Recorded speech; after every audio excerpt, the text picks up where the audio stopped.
guys, man. Thank you for what you guys do, and appreciate you guys having me on. We were trying not to score and everything. We got about 33s or something. Yeah, I mean, we kind of felt that. We kind of feed off that energy. This place is amazing. Like I really love Duke, and I love the atmosphere I'm in here. Mark Williams, beast mode. Paolo first half, he had the cramping stuff. Fair enough. Beast mode.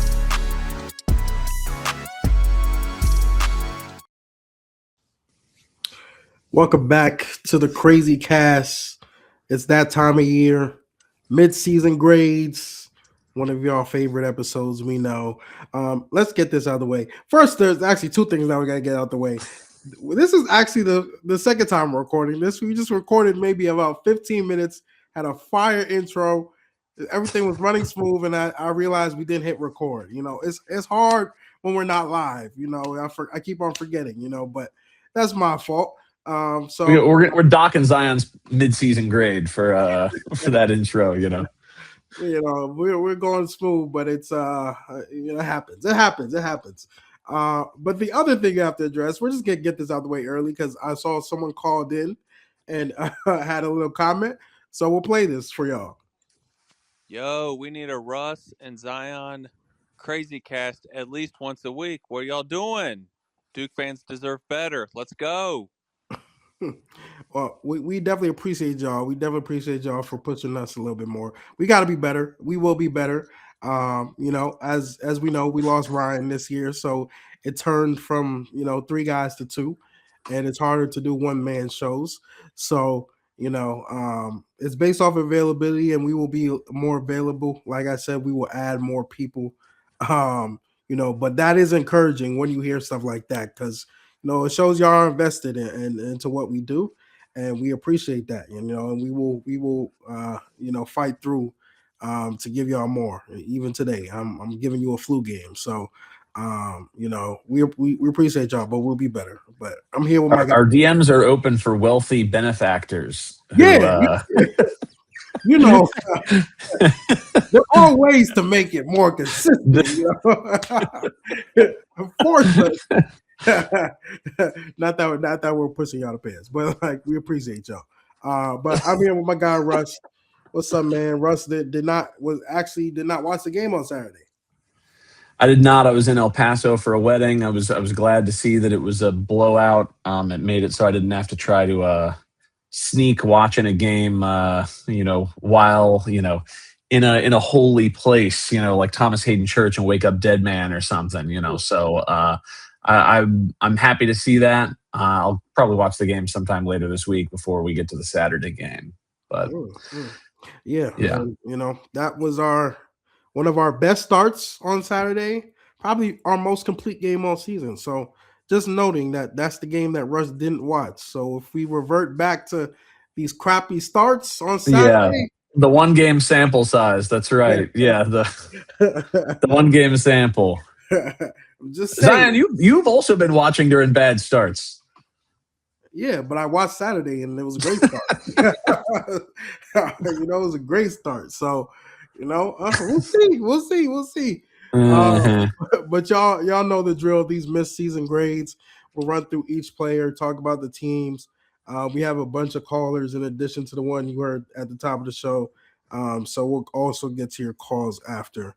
But I guess we could just jump right into the grades. This class is in session. First one, John Scheyer. Give me your assessment of Coach Scheyer, Russ. I preferred the previous picture where he looks like a substitute teacher, something, like he's or it's kind of like it's giving a little Matthew McConaughey in Glory Road kind of deal, something like this. Yeah, I mean, Sheyer's done great. I mean, this is, I think, more than any other season, this is a year where we can really feel the actions being called. It doesn't, I mean, obviously not having somebody like Cooper where, he really wants to take jumpers and sort of do some ISO actions and or just dribble hand and then just let him work kind of deals. Cam isn't really that guy. Cam is, we're going to talk about later, and he's brilliant at so many other things. But he's not really somebody where you just go like, everybody just clear out and let him go. Instead we see some screens, we see some other stuff. He makes a lot of great passing reads. I feel like with Evans and the shooters that we see, kind of where they're positioned on the floor, you sort of feel that a lot more. That play that they run a bunch with Evans setting the screen for Cam, where then he's basically always open and almost always makes it. Like, I just feel like you feel the hand of the coach a lot here in a way that's good, in a way that's really positive. Defense, how much of defense this year, where we've had some struggles at the beginning of ACC play, how much of that is scheme, how much of that is effort, how much of that is roster, how much of what the roster is do you put on the coach?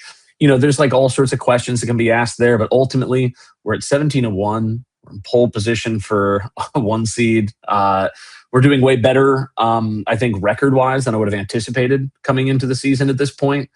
And so, again, if you're going to knock the coach when you lose, you have to give credit to the coach when you win. I mean, like, I think that's what you sign up for when you're the coach at a school like Duke. So, only 1 loss at this point in the year, pole position for 1 seed. I mean, you have to give Scheyer at bare minimum an A. I mean, it's a really, really strong start. So A off the bat. A off the bat. I know that you're the tough grader. You're what's the movie? You're I feel like there's in any movie about like teachers, there's like the tough, I'm gonna whip these kids into shape teacher, and then there's the teacher who tries to encourage kids to thrive with love, and you're the tough teacher, and I'm the thrive with love teacher. Also, it's true. He's doing a great job. No, he's doing a terrific job. He's doing a terrific job. I think, like you said earlier, 17-1 to this point. Anybody's taking that coming into the season, especially how much we harped on. Oh, this is one of the toughest, if not the toughest ever non-conference schedule Duke has seen. Couple of that with the ACC being better. Even teams like Stanford and Cal going from just complete run over teams to fringe tournament teams, even though Duke still did run over both teams.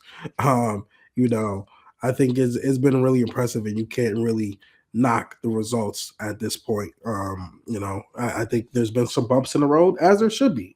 There's been a lot of bumps in the road, but Duke has still overcome that to still win. I think that's been really impressive. I saw a lot of after the Texas Tech game, my mentions were flooded with Houston game all over. Houston game all over.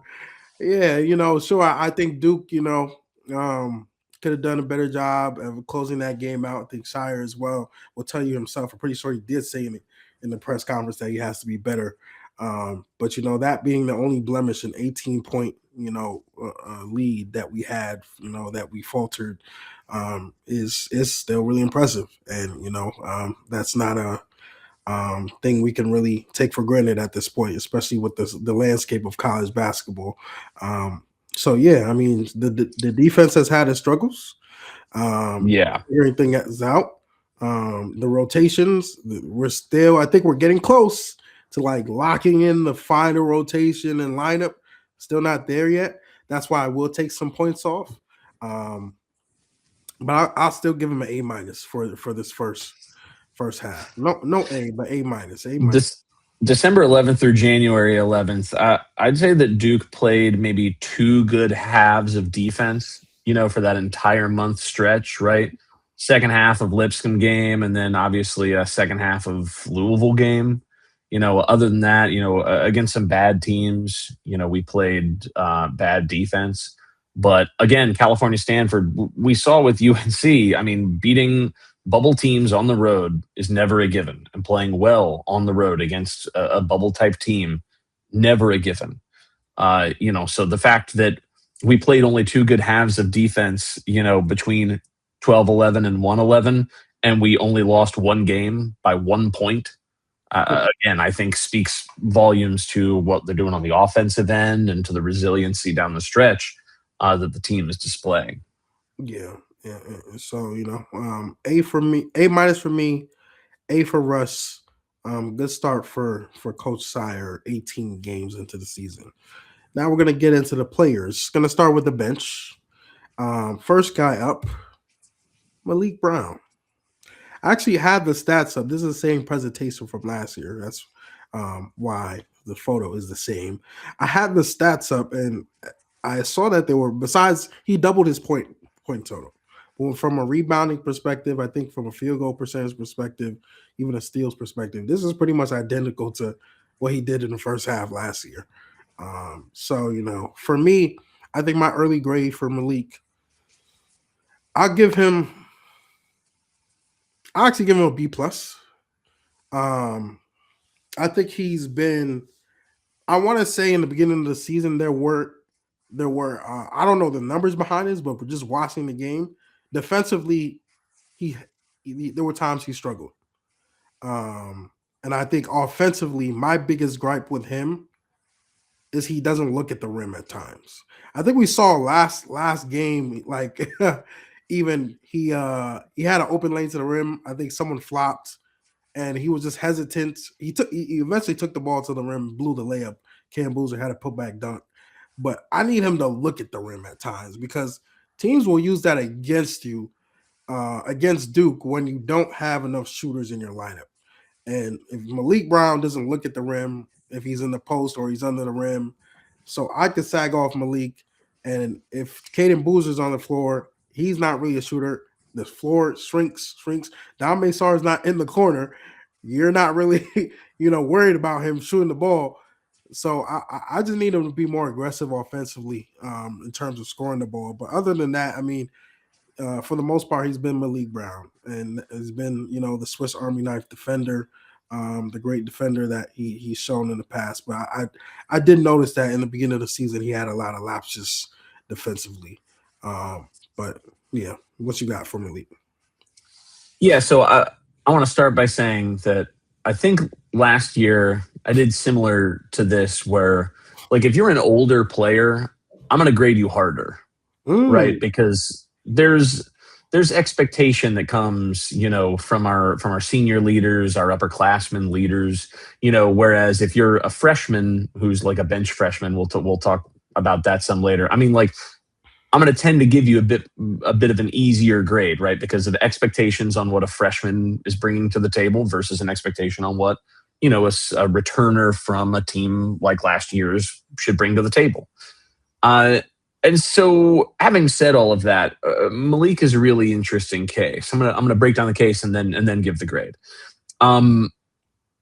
Offensive rating is kind of career worst for him right now, even with the stats, the points being up a little bit.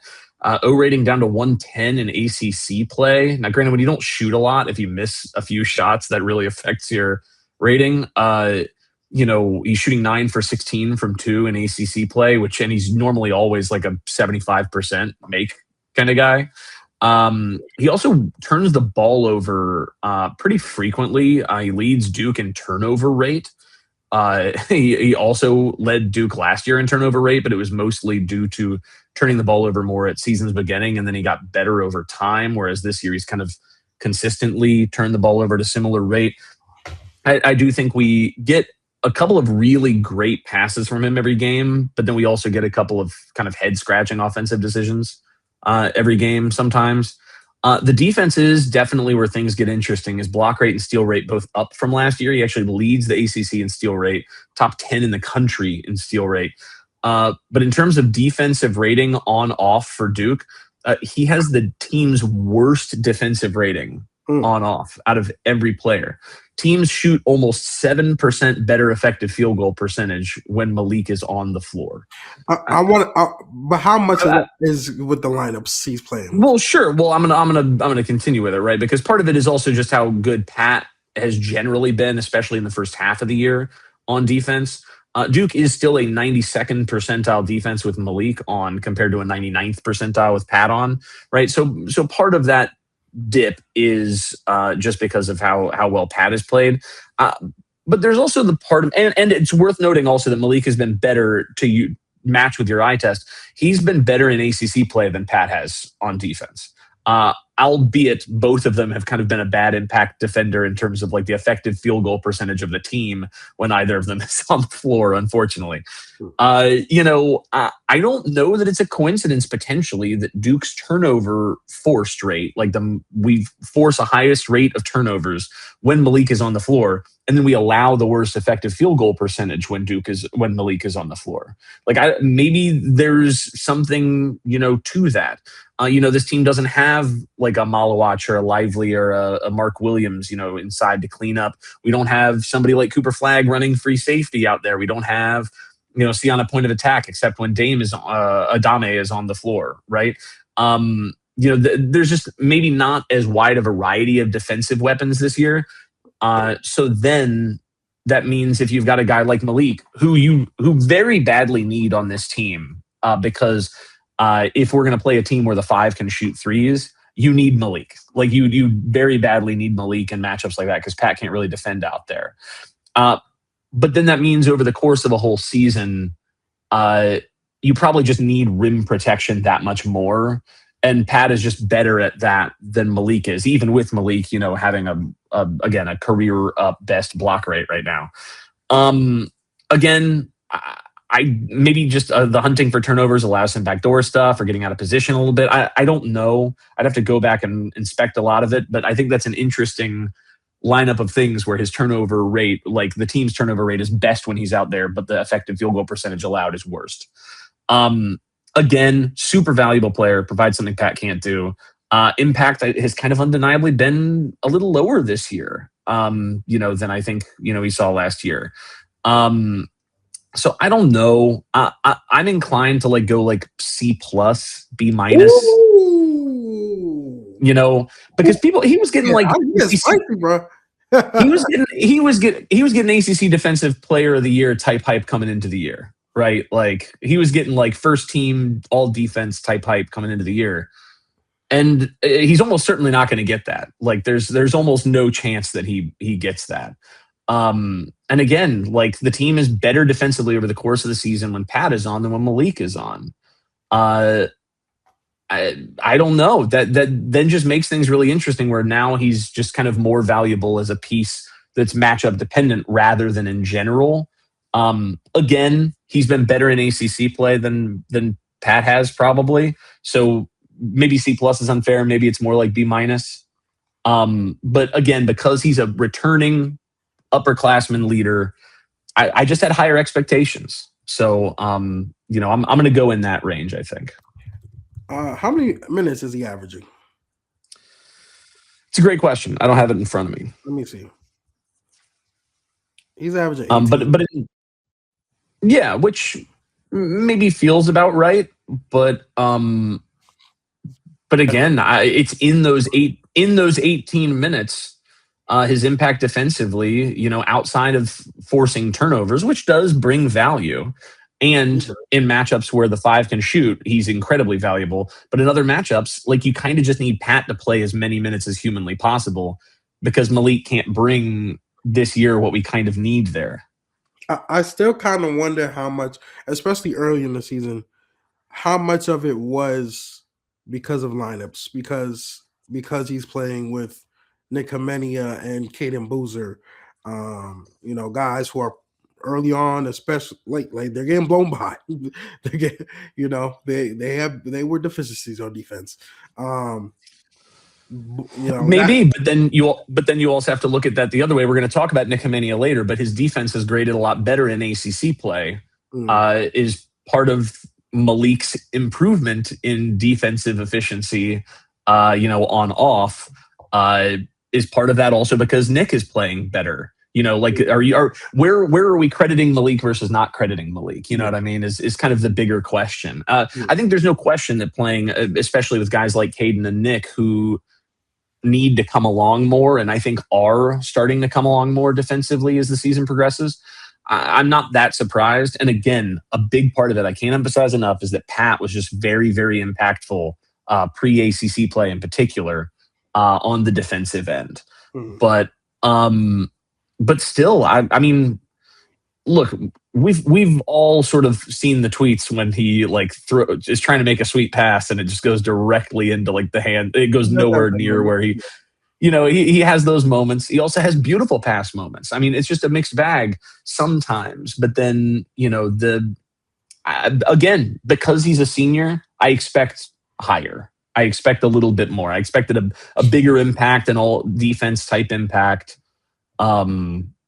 And again, we just haven't really gotten that. So I think it would be unfair, given some of my other grades that I'm giving it based off of, again, expectation in a lot of ways, to not give him in that B- sort of C+ range. You get it off to a high start. Here we go, man. All right, let's go. Let's go to the next person then. Darren Harris. I mean, I can start with no grade. I mean, like, you can't grade a guy who wasn't playing. I mean, like, what? You know what I mean? Like an NA, like an incomplete. Outside of Army and Indiana State and Lipscomb, he's shooting 5 for 20 from 3. Like that's not enough to get into these games. I realize that in some of these games too, maybe he's just not getting into the game because if Duke's trying to blow a team out, they're trying to game the net and the analytics a little bit, maybe. I don't know, to try to like boost the metrics. I don't know. But again, if you can't play a guy because you can't put him in, otherwise your metrics might dip down, you're risking it. That's not a good sign if that's what people think. Like I don't really know exactly what's going on. I came in as a huge believer. I still kind of am a huge believer in his long-term skill set. But it's just pretty clear he doesn't have the faith of the staff right now, at least, not in terms of immediate playing time. Sort of certainly remains to be seen what type of role long-term he'd have for the team, given that sophomore year, he just can't get into the game. So I really hope he does. I would love to see it really start to turn on. He's definitely a candidate for like going into a game where we're struggling and he scores like 12 points and then all of a sudden we're like, ooh, okay, here we go. Like that's certainly a candidate. But again, given that the bigger problem on the team generally has been defense, not offense, I don't know that playing Darren more fixes that or rectifies that in some way. So again, I continue to hope that it clicks, but I just can't give the guy a grade when he's playing 4 minutes a game in any game that matters at most, Yeah, when you say it like that, I don't know if I want to give him a grade. But I do feel like it'd be unfair. He's playing like 5 possessions, at most in any given game. Like I think his biggest moments, maybe Texas Tech. I know he had a nice stretch earlier in that game when Duke was down. He hit a big shot. I'm trying to think. He's good at diving on the floor. I mean, he brings effort. For the game, he actually closed the game. Like he was in the last play of the game when Slim hit that shot. It's tough. It's tough, and I think it's going to be tough for him to play. Not because Scheyer now may not trust in him. I think now Dame's emergence is kind of cutting into his minutes because now it's like we kind of need Dame on the floor now for 25 minutes. So at least, if not more, yeah. So that opportunity for him is dwindling by the second now. And if Cayden's playing better, that's another guard spot. You may see more minutes with Caleb. And if Caleb is playing and then if Nik had a solid game against, I think, Stanford, if he starts playing well, then there's no minutes available. But even with Cayden and Nik, when they weren't playing well early on, they were still getting more minutes than Darren. I mean, you know what I mean? Like, I whatever it is, again, we're not privy to the practices. We're not privy to any of the conversations that are happening. I don't know why he's not playing, other than the fact that, again, when he's gone in against sort of Ken Pom tier A and B competition for very, very short stretches, while I like the effort and whatever, the shots aren't falling generally in those games. And then the defense, isn't there compared to the other options that would come onto the court instead of him. So then how does he get in unless Duke is blowing a team out? And to the point that I brought up earlier, I mean, I saw the box score. He played like 4 minutes against Stanford, something like this. Yeah. We won the game by 30 and he's only playing 4 minutes. He's playing Cam Sheffield minutes. You know what I mean? Like that's kind of wild to me, other than again, it's like, why are we leaving the starters in for that long? Maybe it's a net metrics, play type of deal. But again, if Darren can't get in at all, then like, what's happening there? So, and I'm not even saying that they need to play him more is the other thing, right? Like, it's pretty clear right now what the 8-man rotation is. Who starts who, like maybe there's some discourse there, but like it's pretty clear that Darren is number 9. And, again, he's more talented than the vast, vast majority of 9th men in the country.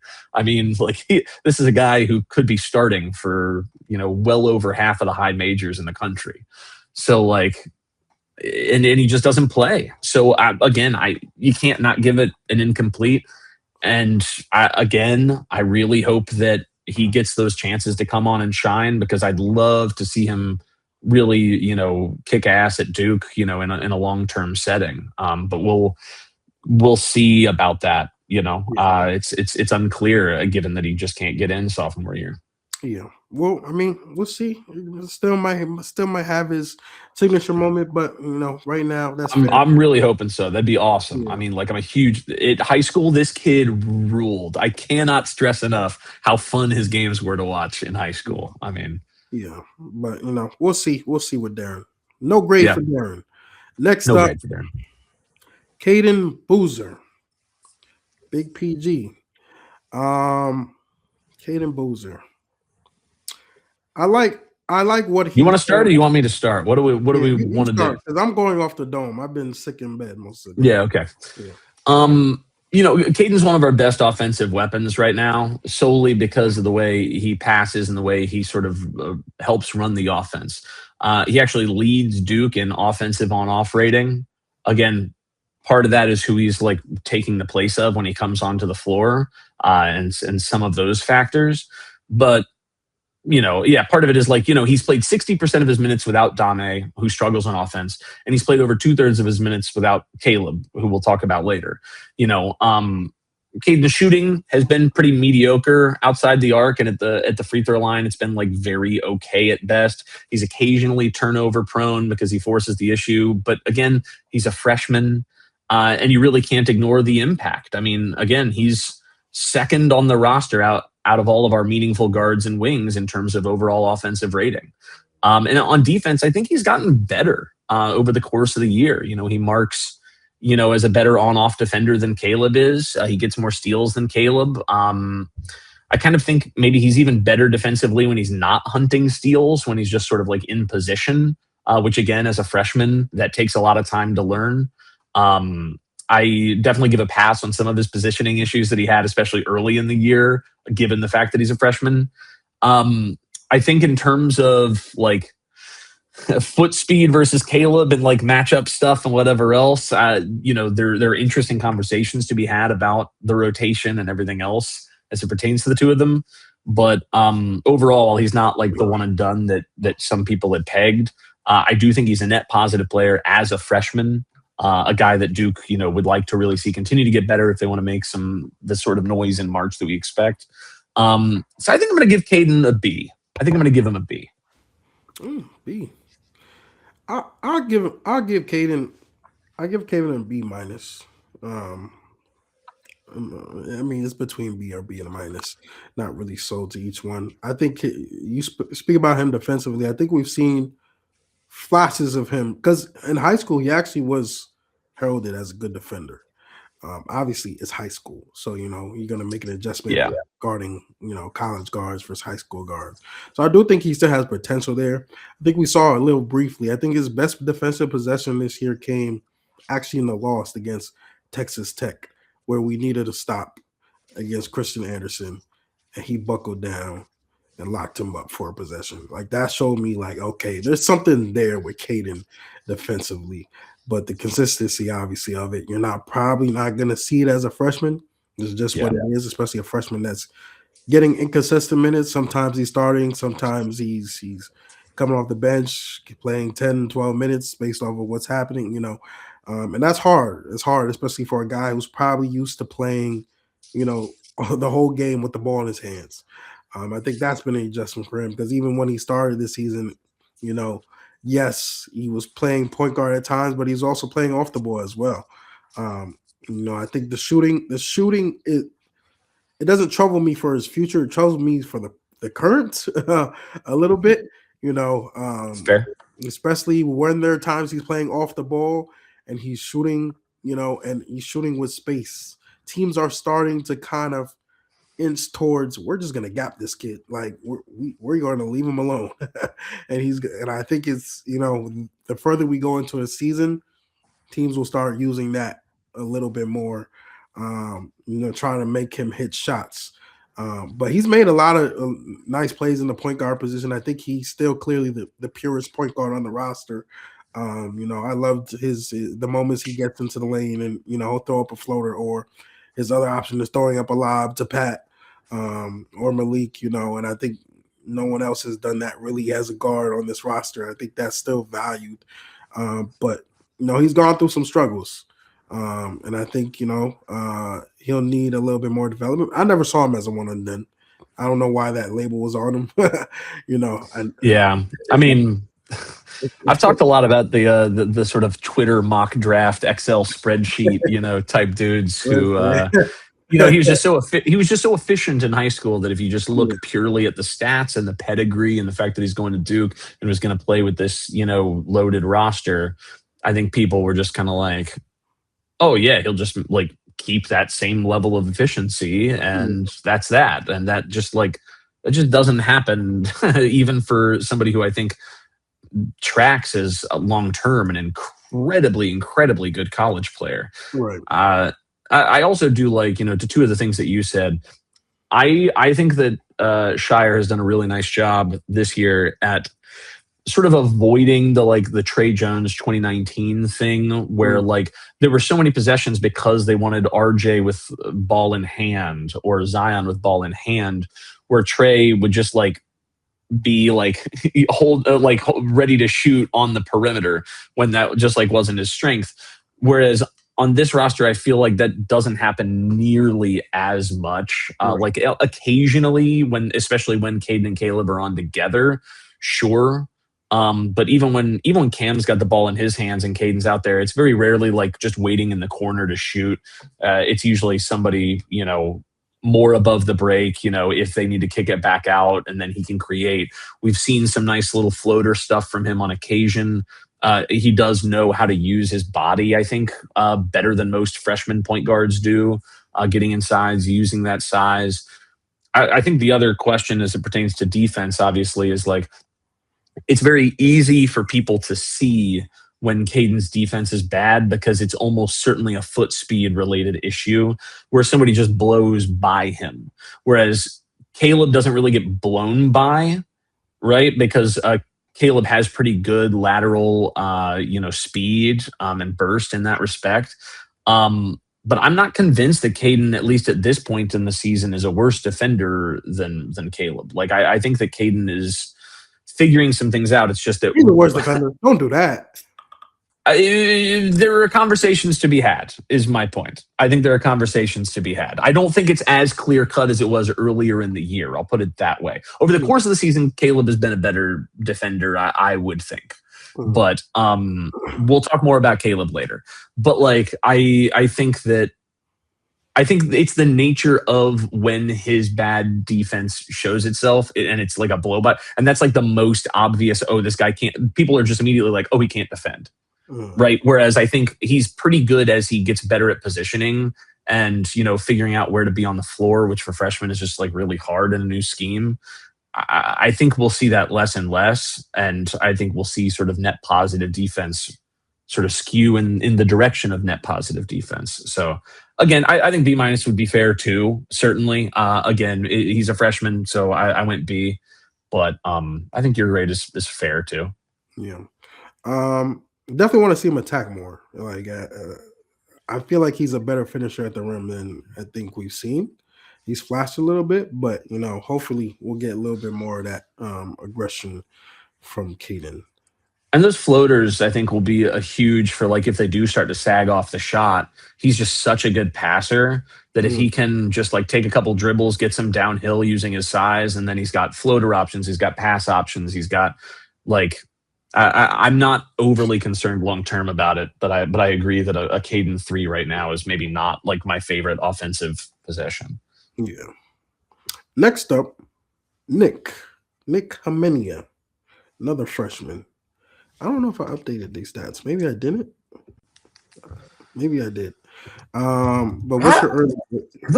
Those cannot be his stats. Hold up. Yeah. I think I protest unless he really blew up in that Stanford game in a way that I didn't notice. So, like I said, this was from last year. So I was just replacing people. I think these are Sion James's stats. Yeah, probably. Nik is at 5. Nick's at 5.5 points, 3.5 rebounds, and 1.5 assists, basically.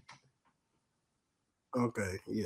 All right. So wait, what did you have for Cayden on the last what did you have for Cayden? I want to fact check. No, I definitely had this right. This was right. 6.4 is right. And then I remember filling that in. Okay. Yeah, 3.3. Yeah, that's correct. Yeah, so ignore this. Right. Okay, we're ignoring that one. Yeah, I mean, again, I'm happy to lead off so that I can, do my little spiel. I don't know that I have much to say on Nik. I think that he's having, by any normal standard, a good freshman season, which is to say that he's having one that makes Duke fans melt down on social media occasionally. It seems like for reasons sort of defying comprehension to me. Yeah, the shooting needs to improve, though I think you can sort of see the vision. His free throw shooting is up to 82% in ACC play, which I like, especially for a team that sometimes needs good free throw shooting. It's nice to see that coming around. A lot of freshman stuff here, right? He's a little turnover prone. He's a little loose with the handle.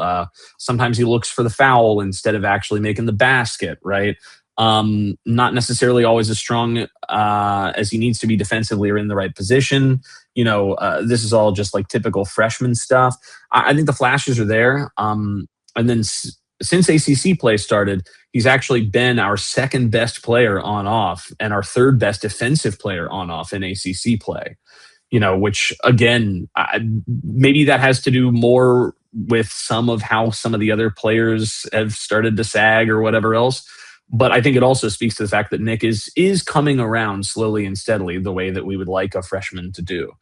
So I don't know, B-, B-, somewhere in there. I think for a freshman who's the 8th man in the rotation, I think he's more or less meeting my expectations and about what I would have thought he would be coming into the year. I never bought like Kon 2.0 stuff that people, like. Goodness, yo, that was insane. We've had some takes this summer. There were takes this summer all the time. It's because when you have like a huge year, like the year that we had, everyone just like really wants to get excited about it. Yeah, so like B-, I'd be in that range. Again, I don't think I can go better than Cayden, so maybe I should say B- since I had Cayden at B. But again, both of them having, I think, really nice freshman year with some struggles early on, and they're really starting to, we're starting to see the vision of how it all comes together, and they're figuring things out as the year progresses, which, again, is normal and what we should expect of a freshman. Yeah. I think B-, C+. I'm teetering in between that range. I do feel like where I don't want to fully knock him, and I'm very I stand on this. I feel like he's playing out of position, and it's not his fault. It's not Scheyer's fault.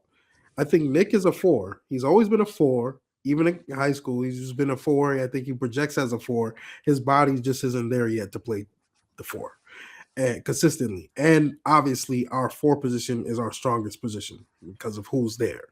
So it doesn't really leave much room for him to, play that position. So I do feel like he's been forced to be a wing, and I don't feel like he has the full skill set to be a wing right now in college basketball. That's going to be development, and that's may take a year, may take 2 years.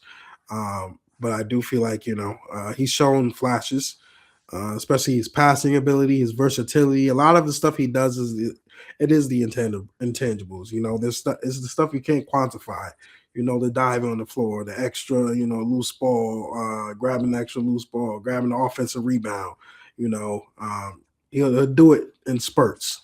I think where he has to improve is his shooting.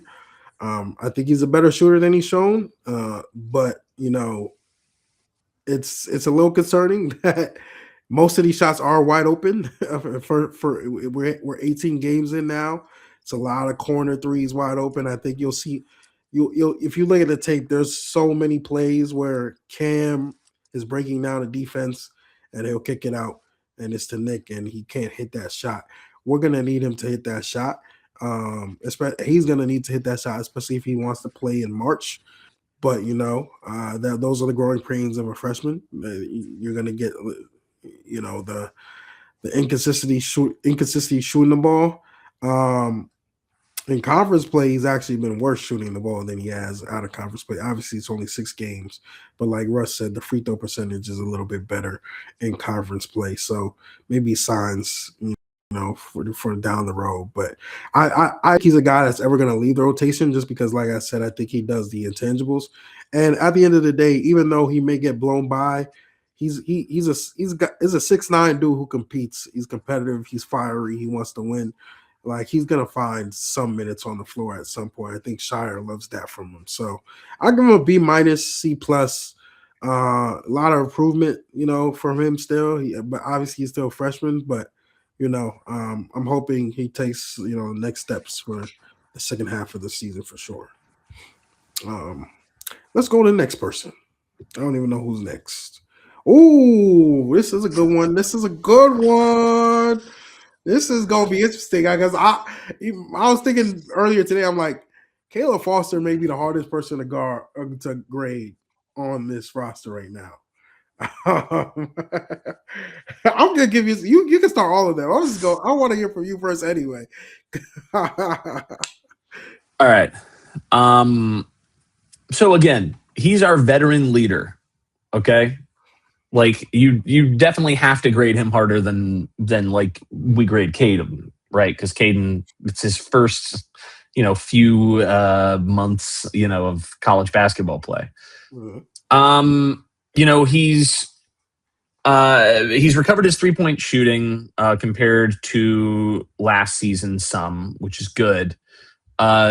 It's still really bad in big games generally. Like he's sub 30% from 3 in Ken Palm-Tiré games, shooting sub 32% from 3 in ACC play so far. His 2-point percentage is a career best, even though he's still like not very good at the rim. His free throw percentage is a career worst so far. He has had some huge games, I think this is why, to your point, it's really hard to grade the guys because, we don't win the Louisville game without him. We don't win the Arkansas game without him. We don't win the Michigan State game without him, So you have to point out that he's had some really huge games. He's also had some fairly notable no-show games, and I think that people like to point out his defense, but it's really inconsistent. It is inconsistent defensively. He's pretty good on ball generally, but we'll also see him get blown by sometimes. And whether that's a communication issue, it shouldn't be a lateral agility issue. I don't know exactly what it is, but he is second worst on the team in on-off defensive rating, like the second worst player. And when you factor in how many of those minutes he's playing with our 2 best defenders in Dame and Pat, and how many of those minutes he's playing with our 3 best defenders in Dame, Pat, and Slim, and he's still second worst on the team in on-off defensive rating. I'm alarmed by that. I'm not. That doesn't make me feel warm and cozy. Teams in ACC play are scoring 25.1% they're scoring 25.1 points per 100 possessions more against Duke when Caleb is on the floor in ACC play. That is first percentile in the country. That is worst percentile in the country in terms of the impact in ACC play that he's had defensively. And again, that's not like, oh, that's connected to other players, but Duke's still good on defense, right? Like we could say with Maliq, we were still 92nd percentile in defense when Maliq is on the floor. And it's just because Duke is that much better over the course of the season when Pat's on the floor. Duke in ACC play has a 39th percentile defensive rating in the country in ACC play with Caleb on the floor. Like, and again, consider how many of those minutes come with Dame, come with Pat, come with Slim.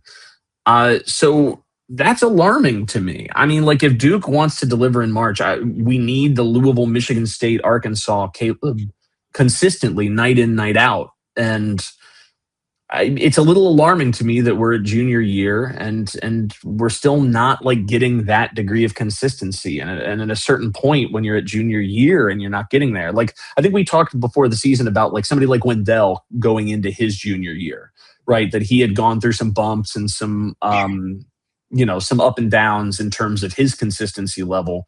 And then junior year, he came out and he was such a steadying force for the team throughout. And that's kind of what I expected from Caleb this year.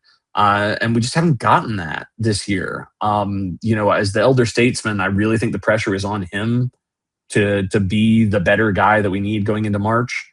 I'd give him a C.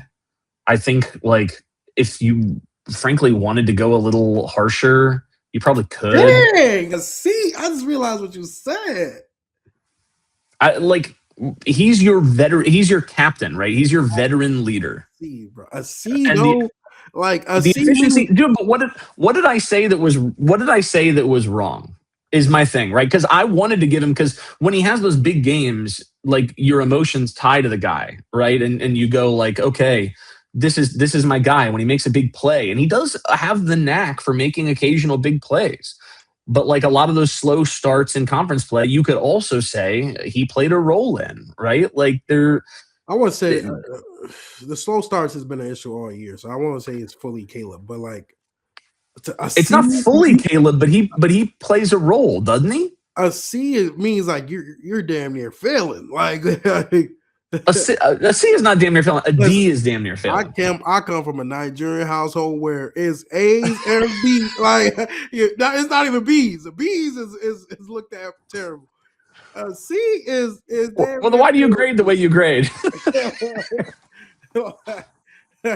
I can't do C because, like you said, he's won us games. Like he has won us games, and that in itself is a leap. I know you mentioned Wendell, but the difference between Wendell, Tyrese, because we often compare obviously the year 3 guard. Those guys were consistent rotation players the year before. Like they had way more consistency in their minutes. Last year, Caleb was he was off the grid at one point. Like he was fully. Yeah. This is kind of his first experience of I'm in the lineup every night. I know I'm in the lineup every night. I know I'm not going to get taken out the lineup. So I will give him grace there because it's not like this is like, oh, okay, Caleb, you're fully experienced. You're not year 3 Jeremy Roach where you played all these big games and you're always in crunch time expecting to make the big plays.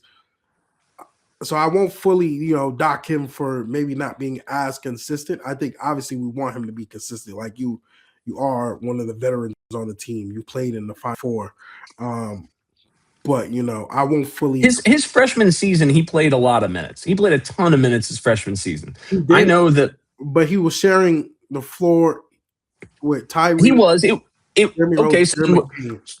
So then what are we saying, right? So is this his team? Is this his, are they under his veteran leadership wing this year or are they not? You know what I mean? Like they are, but it's not like, I don't think it's comparable to past situations where those guys have actually been in wars and now it's like, okay, now I have. I think Caleb's played enough minutes. I think Caleb's played more minutes than anyone on the team by a landslide. Yeah, anyone on the team. But I'm saying in like what a normal year 3 vet is, I don't think that is. Sure, I guess. But I'm not trying to make an excuse for him because I still think. Well, yeah, because it sounds like you're building a case to give him a nicer grade based on not having played as much. I think he definitely shouldn't be at a C, especially with what he's done this season. But I also think there are knocks. There are definitely knocks, and I agree Shooting the ball is weird to me. The inconsistency there. The games he just fully disappears. Even last game, he was 0 for 5. No one noticed because we won by 30. 2 games ago, he was 0 for 5. We won that game. I think us winning has masked a lot of it. And I'm not saying Caleb has to get 20 because I don't think we don't need Caleb to get 20. I don't think we need him to get 17. If he's tripping in, 11, 12, that's fine. Make your impact defensively there and, being that guy who could get to the rim for us because that's what he flashed against Louisville. Like, oh, we have a guy who could finally get to the rim, a guard that could get to the rim and score. But that game was different though because we've seen him get to the rim and just not make it a lot this year. Louisville, he was wide open because for whatever reason they decided to stop guarding the rim at all that entire second half. He's been better though. He's been better than years past.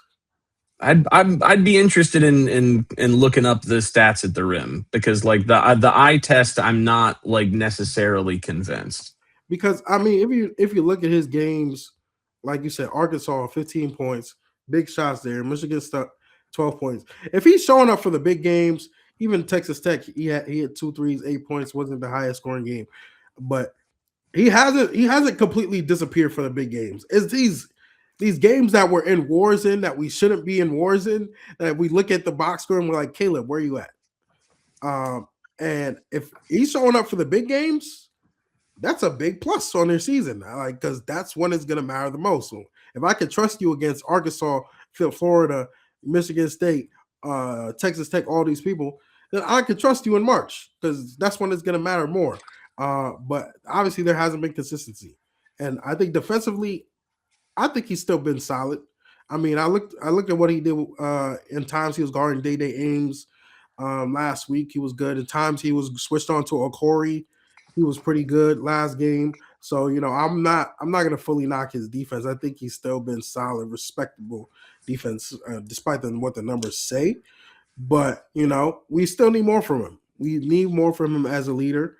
I'm gonna give him a B, B minus, teetering between that, but I can't give him a C, man. That's harsh.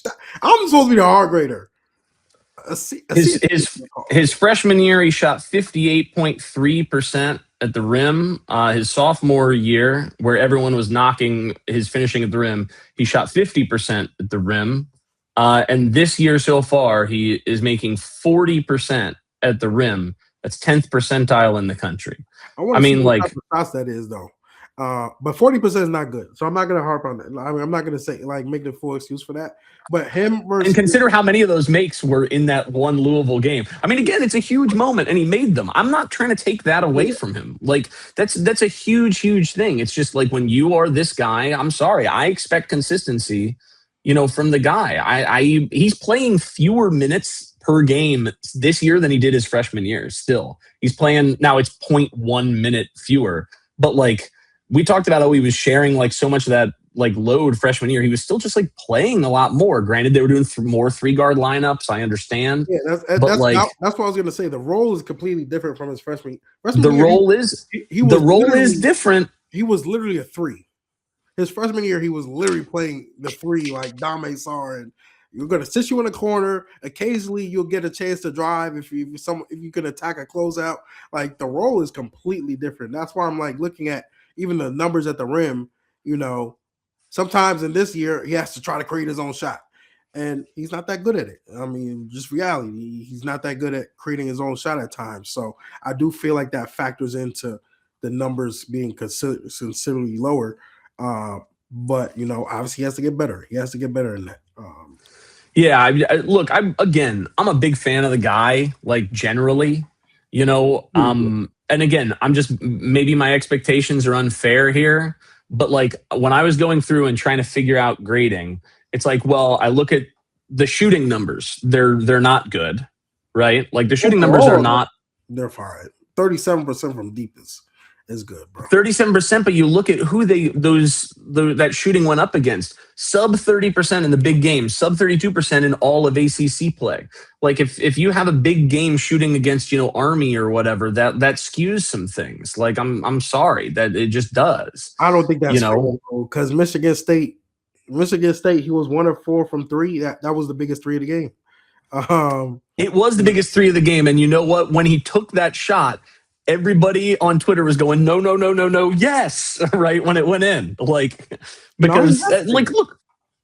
He had to take that shot. That was off a Cam kickout. The clock was running out. No, I understand. But, like, at that point in the game, Caleb was getting a lot of roast on Twitter. And so then he made the big shot. He made the shot that mattered, man. He's got a nose for the big moments. I understand that. So did that is still cap. Second half against Michigan State, he was really good. Okay, fair enough. Then I'm thinking of a different game where he made a big shot. Sorry, my apologies. I don't have those numbers in front of me right now. But like, he has a nose for the big moment. I understand that. I acknowledge that. But I'm trying to look at the entire course of the season and what his impact is in terms of 3-point shooting, like shooting in general, like finishing at the rim, in terms of assists, right? As the guy who's got the ball in his hands, in terms of defense.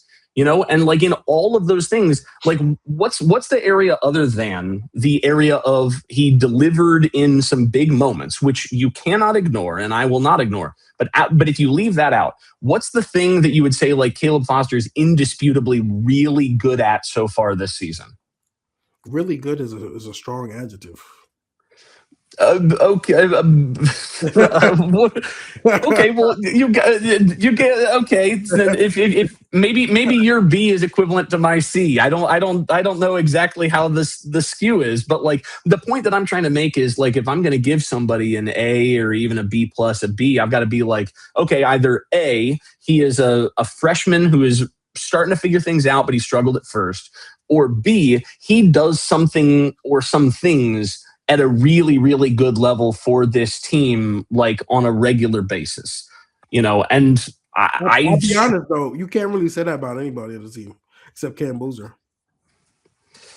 We'll talk about some other guys where I could make arguments. Very good at multiple things. Not very good. Okay. Very good at one thing, dude.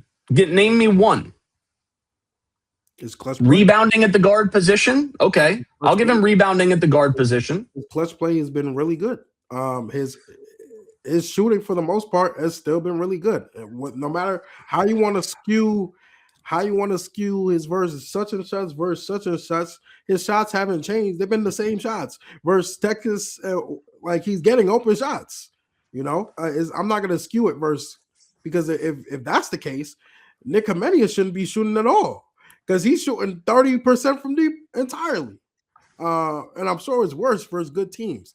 But I can't. Yeah, and Nik Khamenia is playing the first 15 games of his college career.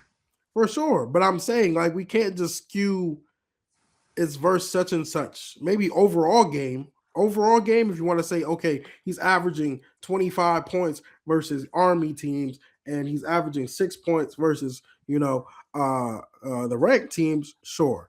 But in the ranked games, his overall performances have been pretty good. So why am I going to now strip him down as a shooter to say he's not shooting well, but he's playing well in those games? Yeah, I mean, I guess I don't know. Outside of like, if I was going game by game, Texas, Kansas, Arkansas, very good game. Indisputably very good game. Florida, not a great game. Michigan State, okay, good game, right? Good game, for sure. Made the big shot. Texas Tech, not a good game, right? Louisville, great game, incredible game, right? So, like, but again, he's your guy who's supposed to be the steadying force on this team. Like, I just don't know if, like, and I haven't even factored in all those games that we talked about, like SMU, no show, right? No show SMU. Like no show. I didn't watch the Stanford game. Obviously, we won by 30, but like SMU was a close game against a tournament team, and he was 0 for 5 from the field. Didn't really contribute much. Played 15 minutes. I mean, maybe he was sick or something. I don't know. Maybe he had an injury. That was the alleged calf. He had a calf issue game. That's what they said. Okay, well then we can work in an injury factor, and then I'll bump him up to a C plus, right? But like I'm sorry. I think that people might. I don't know who people are going to side with. Maybe they're going to say I'm crazy, but like as an older player, I just expect more. As a guy with more minutes, as a guy who's being asked to hold the ball in his hand and make the decisions, I expected more going into the season from Caleb, and so I'm giving him, in the range that I would say is like average instead of like good to great. I just can't go there. That's what the thing. Like a B minus feels average to me. Like that doesn't feel like you're doing amazing. You've done some good things, but there's a lot of improvement. C this is different. This is different schooling. This is different schooling things to me because F is failing, A is great, B is good, C is average. C feels like average. C is the like definition of average. I don't know about that, man. I don't even want to hear people's comments because people. Yeah, you don't want to hear them because I'm right. C is the definition of average, dude. C is the definition of average. I feel like I'm being gaslit right now. This is crazy to me, dude. No, because when I gave Kyle Filipowski a B plus a couple years ago, everyone was like, "Yo, bro, you don't know what you're talking about." Then when we got the tournament, everyone was like, "Bro, you were right, bro. You were right." I was just like. And dude, you know what? If Caleb in March, this is what happens though. Every season is defined by March because if Caleb balls out in March, then everyone's gonna go, Zion, you were right, Russell was wrong. And if Caleb, God forbid, I don't want this to happen, but if God forbid he lays an egg in a key game in March, then everyone's gonna go, Russell. But we're not defining by what happens in one or two games anyway. We're talking about over the course of a whole season. I don't even think though we're not saying. I think it's just our grade that looks crazy, that makes it look like I think we're saying the same things, but I agree generally. I think I just think C looks crazy. I think anybody getting a C on this team looks crazy because they are 17-1. Dude, look, 18-0. It's expectations. I said before the whole thing, and plus you said B is average, right? Yeah. So then we're giving him the same grade. It's just we view grading differently. All right, that's fair. Because I'm basically saying the same thing. I'm giving him an average, and everybody else I'm not giving average, other than again like other guys who went in who are experienced, who I have higher expectations for. It's gonna be interesting to hear what people say on this, man. This is gonna be fun. They might say I'm flat out wrong, dude. And I love Caleb is a phenomenal. There's nobody I'd rather have in some of those big games because of his knack for the big score. 100%. I couldn't agree more. I just from a upperclassman guy, I want that consistency. We haven't had it, man. We haven't had it. I know people are gonna agree because people hate Caleb. So this is what it is. And I agree with that too. People are irrational. You are lighting the fire with this one. No. You know what? You know what's going to happen, dude? People are going to say that I'm being too nice. That's the thing. People are irrational about him. I think it's insane the way people talk about him. I'm just trying to bring a very even-keeled, I think, I'm trying to be even-keeled perspective where I'm saying, yes, he was huge in those clutch games. And I'm not taking that away from him, but I give a grade over the course of an entire season, not just in those big spots. And while the big spots matter, I'm trying to figure out how he does in all these key components over the entirety of a season, looking for that consistency. And I just haven't really seen it the way that I would like this year. So I gave him an average. If you want to view it that way, that's fine. But I would have said if we were 17, not 17, but 13-4 or something. Yeah, I'll give you that one, but I don't know. We'll see what people are gonna roast us for giving an average. I'm telling you right now, people are irrational about him. People are irrational about him. Some people's B's were their A's growing up in school. So, some people you just have wrong grading systems. No, people are going to say we should have given him an F or a D. I'm telling you, there's some irrational stuff out there. All right, next person, Dame Sarr, the Italian stallion. I'll be quick on Dame. I'll just start off Dame. I'll give Dame a B, because 2 weeks ago it might have been a C plus, maybe 3 weeks ago it might have been a C plus C. Now that was actually, to me, I thought that was C range, C plus. But he's been great of late. And I think he's changing the dynamic and the direction of this team just with his defense. He's kind of owning that identity. I think he solidified himself as now the starter in this position. I don't think there'll be a situation where he's come off the bench. This guy has turned off the water for Day Ames, for Abuka Corey, for Ryan Conwell, and he will. The Conwell one was huge. Yeah, that was the signature one. I think where we saw. We started to see it get going for Dame, and I think he has confidence. We saw him drive down the lane and dunk it last game. I've been waiting for that all season. Like I was like, I know you have that in you. So I think he's starting to get comfortable. I'm not gonna fully say, because I know people will say, "Yo, Dame's been an A. He's been an A minus. He's been." No, I'm not going to fully erase what happened at the beginning of the season, because that was an issue that maybe kept us from being, where we wanted to be. I think he's very much an X factor for his team. And I think, if he continues to defend at a high level and if he hits shots, I mean, boy, the team could go crazy. But I give him a B. I give Dame a B. He was really big in that Texas game too. He had some moments early on where it was very, very clear, oh, this guy can defend at an exceptionally high level. I think that the team is just trying to figure out, what do we do with him on the offensive end? He's the best defender on the team by a lot. It's not close. The numbers back it up. The eye test backs it up. He's easily Duke's. This is how good he is on defense. All right. He is easily Duke's best net rating guy on off. So Duke is, per the numbers, better with him on the floor than with him off the floor, in a bigger impact than anyone else on the team, despite the fact that he has the worst on-off offensive rating on the team. That's how huge his defensive impact is. You can't understate that. Opposing teams score 17.3 points fewer per 100 possessions when Dame is on the floor. It's 98th percentile in the country.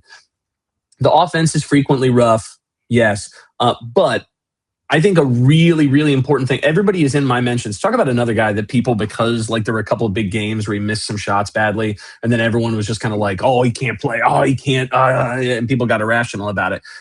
Over the course of the whole season, he shot 51.4% from three on corner threes. And that's where he takes nearly 40% of his attempts. I think that's really important, because what that means is you can play him, right? He is not so bad at offense that he is unplayable, because if you park him in the corner, he is actually a phenomenal shooter on corner 3-pointers. That's huge for his ability to actually stay in the game. Now, he shoots 11.5% from three anywhere not in the corner. That's really bad. He shoots 48.3% at the rim, which is also not good. Free throw's bad too. Free throw is also not good. But that corner three makes him a playable threat on the offensive end, which is really when he's as good on defense as he has been. That's really all you need. I'd love to see him pass more. We've seen some flashes there. Again, the confidence in attacking, I agree with you. Tighten up the handle a little. Again, there's definitely some youth factor there as well, right? He's very raw on offense, but he plays legit ACC Defensive Player of the Year level defense. And I wouldn't be surprised if he keeps playing like this, if he's going to start creeping onto the national list for all defense team nationwide. I'm going to go B+. I don't really think I could grade him any lower than that. When in ACC play, when he's on the floor, Duke's defensive rating is 95th percentile. When he's off the floor in ACC play, Duke's defensive rating is 39th percentile. So when he has been on the floor in ACC games, including all those games where we sucked on defense, Duke is suddenly an elite defense again. And then the second he leaves the floor, Duke is a below average defense in ACC play. That is crazy to me, the level of impact that the guy is having on that end. So if that doesn't underscore it, I don't know what can. I'm going to give him a B+. And he needs to play as many minutes as we can handle playing him for the entire rest of the season, in my opinion. Yeah, I agree. Next person, Pat Ntangba. Big Pat. What you got for Big Pat? Big Pat, over the course of the season, is our most impactful interior defender by a lot. 90th percentile on-off defensive rating. Teams shoot 6.3% worse effective field goal percentage when Pat's on the floor. That's really good. That's really good defense. Top 6 block rate in the ACC, top 90 block rate in the country. Again, really, really good.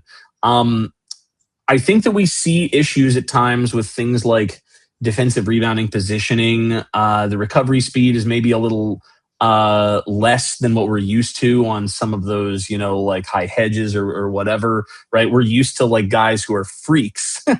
And Pat is like clearly a plus athlete with plus size, but he's not a weirdo. He's not lively. He's not Malawatch, right? He's not that. And so it's still quite good. I think that sometimes it's very easy to not see the freak show plays that those guys would make and then go, oh, maybe he's just not as good. He's still quite good. So I think that is worth stating. Worth noting that his defense has not been nearly as good in ACC play. I don't know what that is.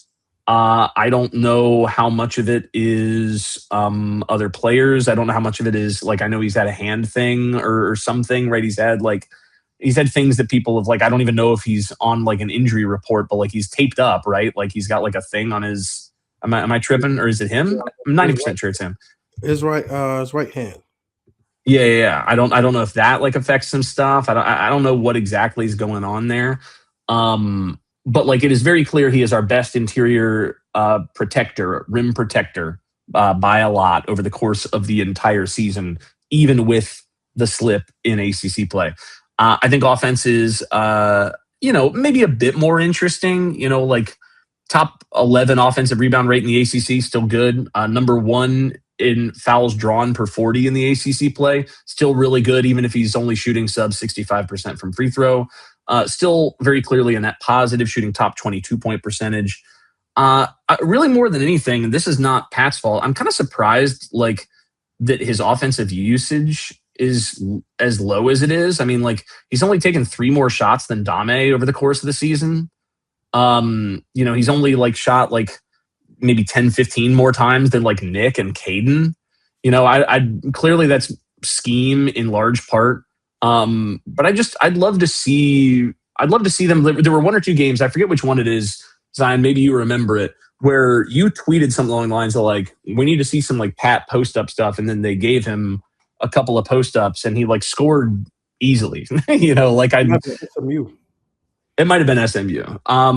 I'd love to see more of that. I'm kind of confused by some of that. So again, and I think that colors then any sort of other numbers that one might look at, just the fact that other players are just shooting more at the same level as him, even though he's incredibly efficient there. So I'd like to see some more consistent touches for him. Overall, I mean, the ACC defense is definitely a little concerning. But hopefully that was just a blip and we're moving back in the right direction. A-, B+. He's on the cusp there, I would say. A-, B+.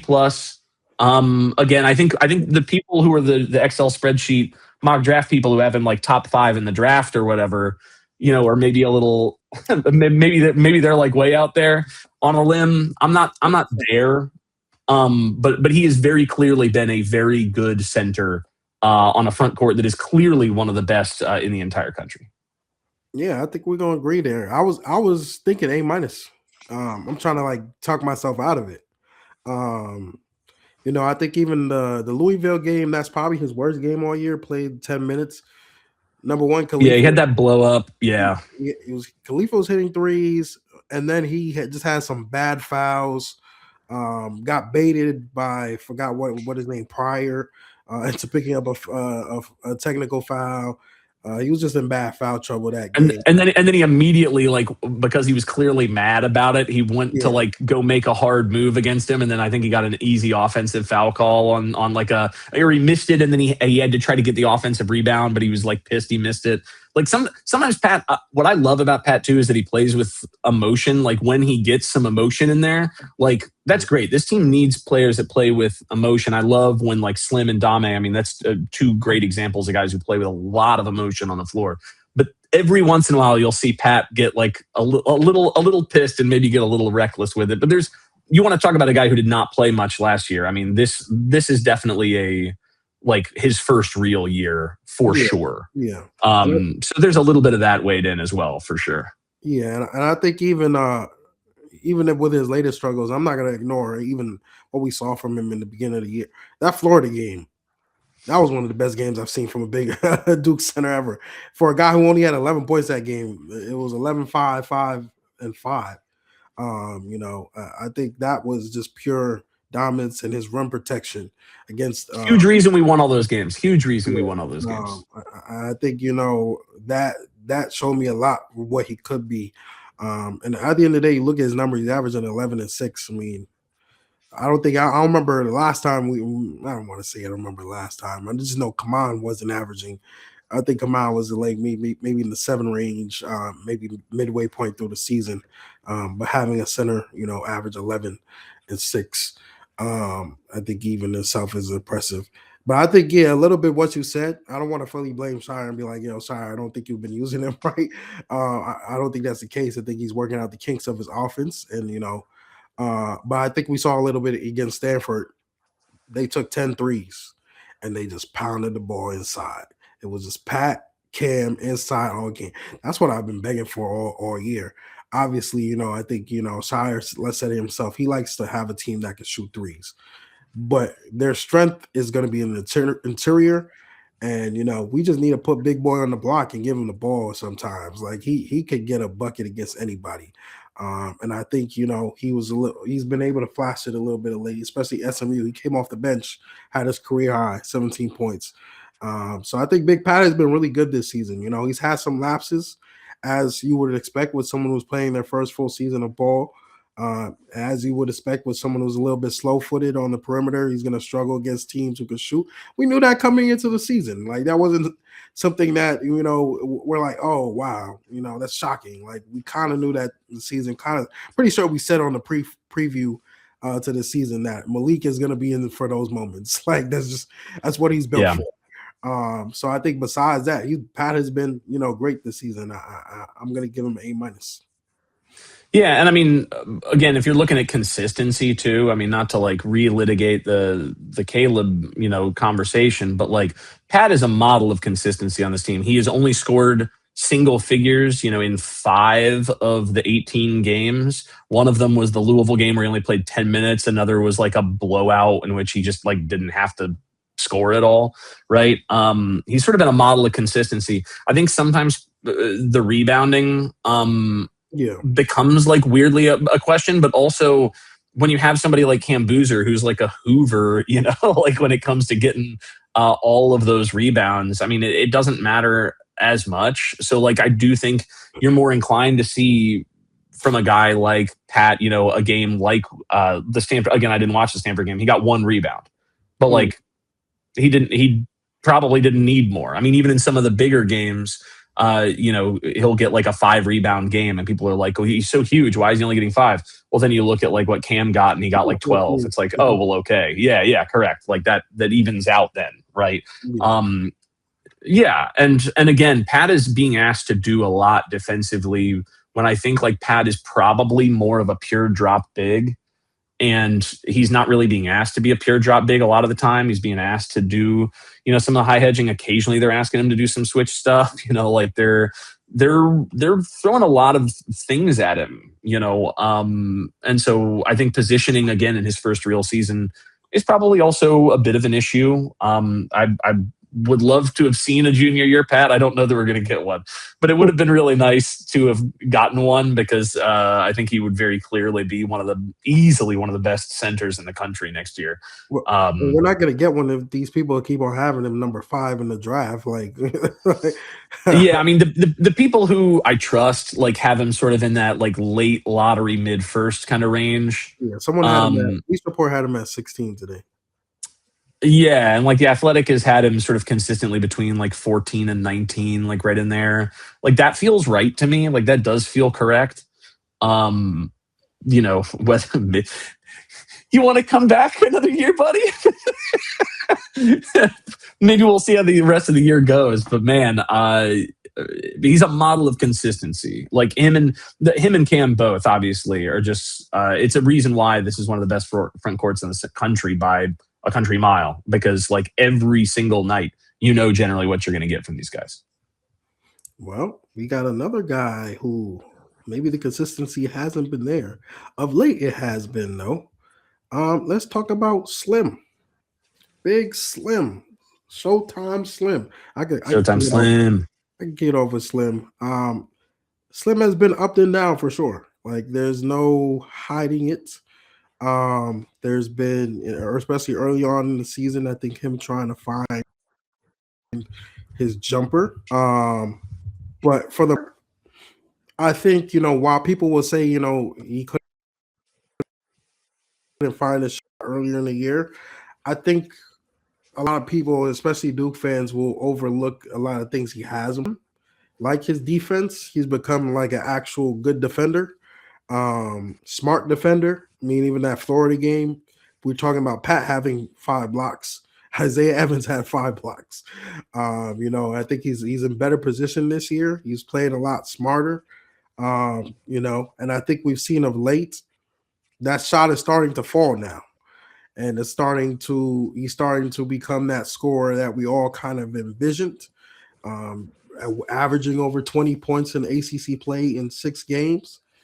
Shooting percentage, I think last I checked, I tweeted it, maybe like 38% from deep in ACC play. Yeah, he's at 38.9% in ACC play. Compare that to last year, he was 39.5% in ACC play. So he's basically shooting the same that he shot last year, and it's going to be on higher volume by the end of the year. Yeah.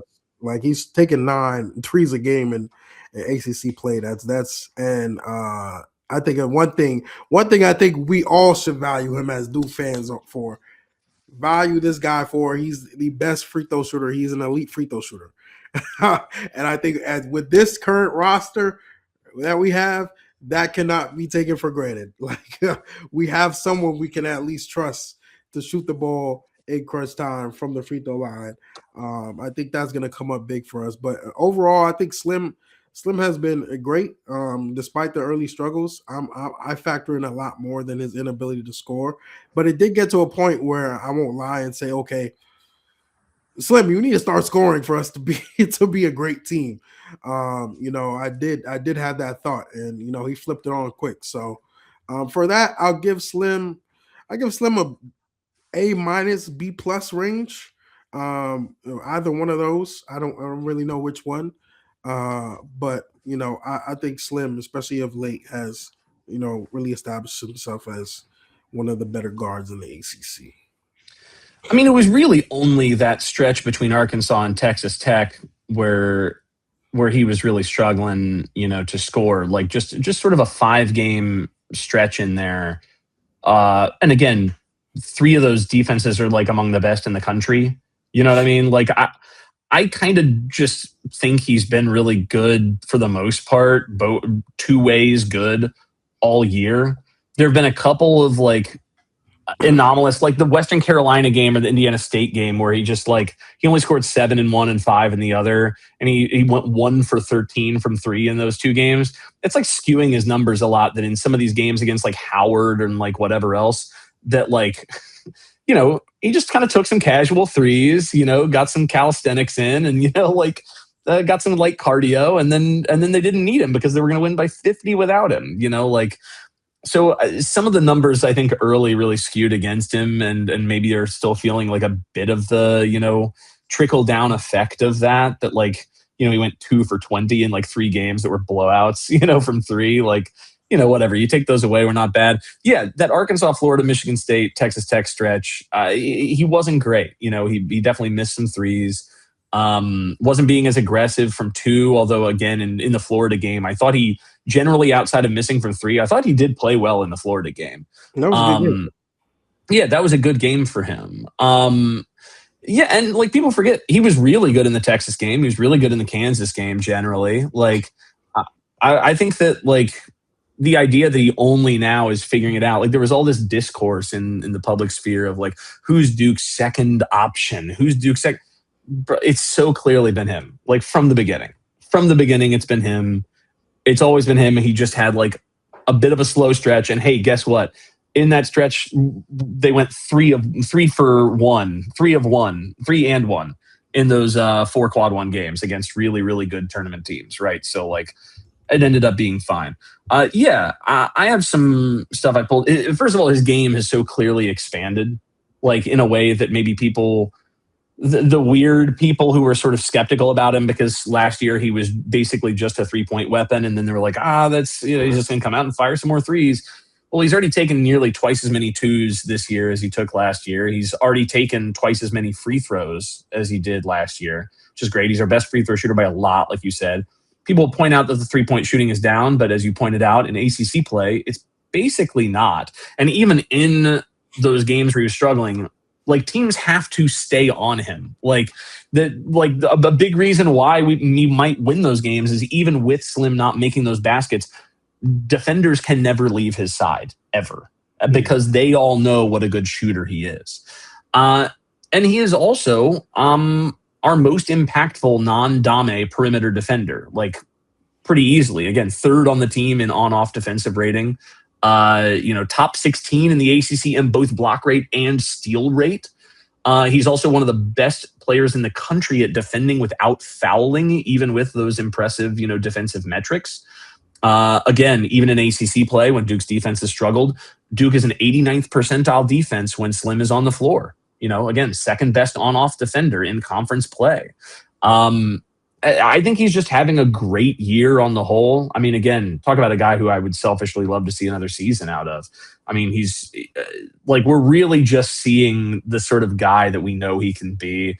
And he's been delivering it, I think, even more consistently than people give him credit for. He's only scored single digits in 5 of these 18 games, much like Pat. The shooting, in that stretch wasn't great. In a couple of the games that don't matter, it wasn't great. I still have a lot of great faith in Slim to take shots and take as many as he'd like in any given game, more or less. Yeah. So, I'm giving him an A. I think he's fantastic. And he's also, frankly, maybe in line to be all ACC first team, I would think. I mean, he's definitely going to be right now, for sure. He'll be in the mix at bare minimum. I'm giving A- solid. A- solid. I like getting an A- from him. Yeah. But I think, frankly, people are underappreciating just how great he's been this year. Yeah. Shout out Showtime Slim. And the last guy, I mean, I don't even know how much we have to speak on this guy, but Cayden Boozer, if you don't have an A, get out of my class. Well, I don't have an A. Oh, you're crazy. Well, I have an A+. Oh, okay. I was about to say. Yeah, I have an A+. Because even myself, I was trying to figure out, am I going to make this an A- because of his defense? I'm like, no, don't be stupid. Don't be you don't have to overthink it. Heavy favorite for National Player of the Year. He's a top 40 O rating player on 98th percentile usage. That's insane. That is a bananas statistic. Easily having one of the most proficient offensive seasons in the history of Duke basketball. I mean, and being asked to carry, frankly, a heavier load offensively than a lot of the other best players like your Zions, your Coopers had to do. Really, really impressive there. Yeah, the defensive effort isn't always there, but, Duke is still even with as bad as Duke has, been more or less on defense in ACC play the last week notwithstanding, Duke is still a 76th percentile defense with him out there on the floor. So they're worse, but not bad. And especially when you consider how often he's on the floor, all the other players that would be playing with him, it's very clearly not all on him. I just don't see him. He's not I'm trying to think of some of the other great college players in recent history who were very clearly really bad defenders in a way that hurt the team in a huge way. And okay, that's not a bad example in the sense that Duke had the zone because they literally couldn't do anything else when he was out there. Cam is not that bad. Cam struggles at times. Again, I think it's largely probably effort. And again, you can't really blame him when he's being asked to shoulder such an intense load on the offensive end. I mean, like that's just kind of the way he's not a Superman, you know, like we have seen games in which he has made key defensive plays when he has been needed to. He's also made some bad plays at the beginnings of games. Sure. Like he's saving himself a little bit. Sure. I don't fault him for that at all, frankly. Also, just like for all the people that do complain about his defense, imagine where this team is without him for like a second, just for like literally a second. How many close games have we been in where you don't even realize that he's put up 22 and 12 because it's just casual, you know? Yeah, when you're going to very clearly be the National Player of the Year, unless something really weird happens, or in case DeBonsa suddenly decides I'm going to score 45 a game. I mean, like I don't know. I don't know how you give this anything other than an A+, even if you wanted to gripe about the defense. Like, yeah. Well, we don't give A+ in my class. That's true. Your classes went. Your grading scale was A, B, fail. Those are the only three options. A, B, fail. But I think there's not much to really critique with Cam. You know, I think even with the defensive struggles, he's a freshman, so like that too.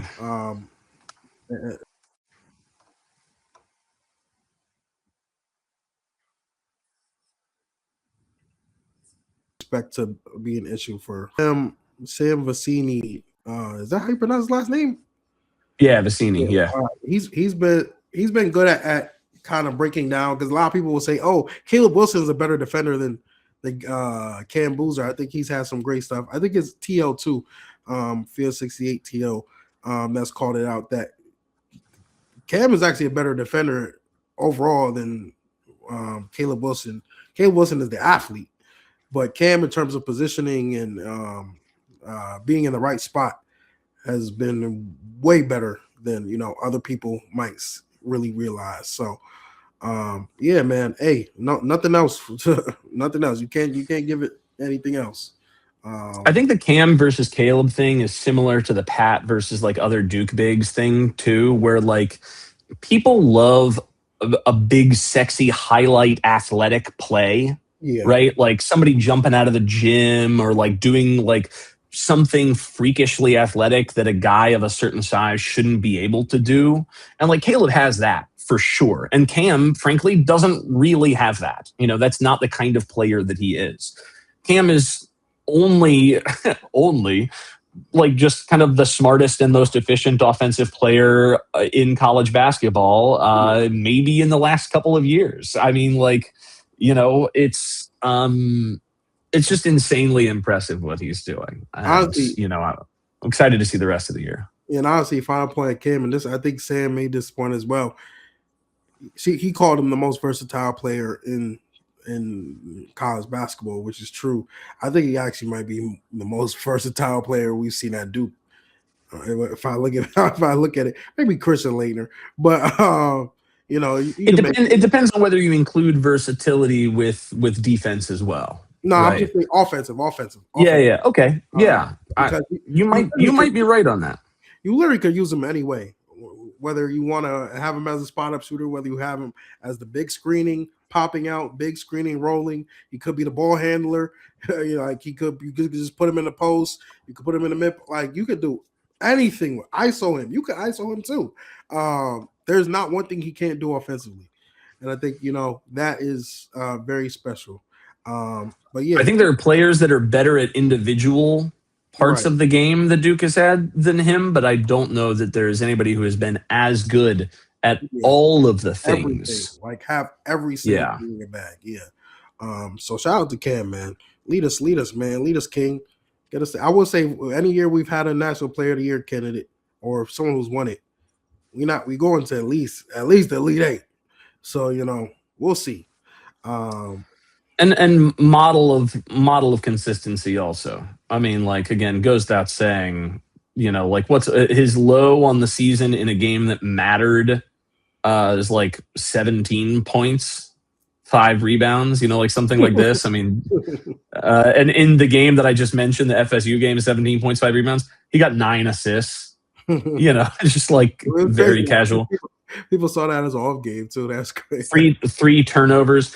People also because he has some glaring turnovers occasionally. I think there's this notion that he's like a turnover guy, but look at the usage that he has. His turnover rate for a player in college basketball is actually really low for a guy whose assist rate is as high as it is. He doesn't turn the ball much over at all once you factor in how frequently on possessions the ball is in his hands. Other players, like spot up shooters are going to turn over the ball less because they're not dribbling, they're not passing, right? But he is doing everything. He's scoring inside, he's doing all of it. And he still has only a 13.3 turnover rate. I mean, that's preposterous. It's preposterous stuff. He's him, man. It's probably one of the lowest rates on the team, if I'm being honest. It might be. Slim has a lower turnover rate, but other than that, Cam has a lower turnover rate than any other player on the team. Shout out to Cayden Boozer, man. Well, that wraps up our grades. So now it's time. Time for the calls. It's time for the calls. It's caller time, man. Gotta take a couple calls. Some of you called in with some hilarious calls, so we're gonna take these calls and respond to each one. Some of them may not need much response to as we move. Yeah, we'll go quickly since this has already been an incredibly long. They want to ask for a podcast, man. You get in 2 hours. Yeah, that's right. This is twice the podcast. We spent 30 minutes debating the difference between a B and a C, and only at the Crazy Cast. Grade gate. Hashtag grade gate. That's why you come to the Crazy Cast. First caller. Play them. I'm listening. I just got to get my charging cord, but keep playing them. I'm here. You're all good. Let's start with my guy Nik Khamenia season. Let me see. Hey, Michael here. You might know me as Nik Khamenia season. I wanted you guys to talk about how much fun this team is to watch. And I know that they're 17-1 right now, and watching a team win is fun, but there are fun basketball teams, and there are not fun basketball teams regardless of their record. So on a scale of 1 to 10, how fun is this team? How much do you look forward to watching them on any given day? That's a great question. Shout out to Nik Khamenia season. That's a. I don't follow that many people on Twitter X, but he's a fun follow. He's a funny guy, and so shout out to him for calling in. That's a good question. On a scale of 1 through 10, how funny do you find this team? How fun? That's funny. How fun do you find this team? Well, for me, it's hard off the bat because every Duke team I'm just invested in 24/7. So, whether they're boring, whether they're the highlight of Zion Williamson or Cooper Flag, I'm going to watch intensely. But if I have to give an honest rating of 1 through 10, how fun is this team? It might be 6 or 5. I'm just being honest though. It might be 5. Now, what grading scale? What define 6 and 5? Is this by your school standards, or is this what? Well, 1 through 10 is pretty much everyone should be on the same grading standard for 1 through 10. 5. No, I'll go 5. I'll go 5.3. 5.3 is crazy. In terms of fun, we're not talking about how much you like this team. It's like this team is not flashy. They have no flash to them. You're not going to get the in-game highlights. Our leader, Cayden Boozer, is the most boring player in basketball, but I love it. I love it. I love watching. No, I think it's fun watching Cam. It's fun, but it's like I'm just thinking of the overall entertainment aspect of this team. I put like a 5.3. I enjoy watching them. I'm gonna watch them. I'm watch them 3 times. I'm gonna watch the game and a replay of the game, but I gotta go 5.3. Yeah, I mean, so if you're gonna go if 2025 was like a 10, right? And like 9.5. you don't give it 10, sure. If 2025 was a 9-point Zion whatever grading scale, and 2021 was like a 1 or whatever, right? Right. Like if that's like our curve, I still look. I've been watching Duke basketball for a very long time. I'm not going to totally age myself, but I've seen a number of teams that were less fun than this one for sure. And I think this team has a couple of things going for it in terms of fun. I think that Slim is one of the most fun players I've seen in a long time. And I love watching him play basketball. He's very fun. He brings it up for me.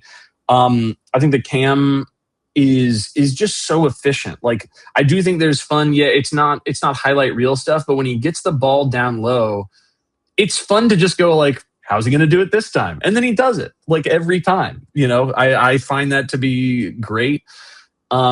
I think that Dame's defense is a lot of fun, and again with the dunk, we're only starting to scratch the surface there.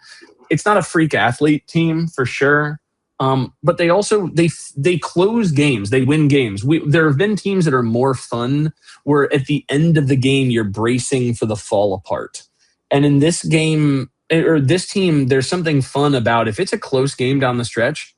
I feel pretty good. Like I feel good that like we're gonna win. You know, I find a lot of fun in the lack of, oh God, here comes the inevitable collapse that like, you know, invariably happens. The one thing that I would knock this team for more than anything else in terms of fun is the defense at the beginning of ACC play, which was not fun to watch. It was one of the least fun defenses for that stretch of games, for that month that I've watched in some time for Duke. I mean, like that was really bad.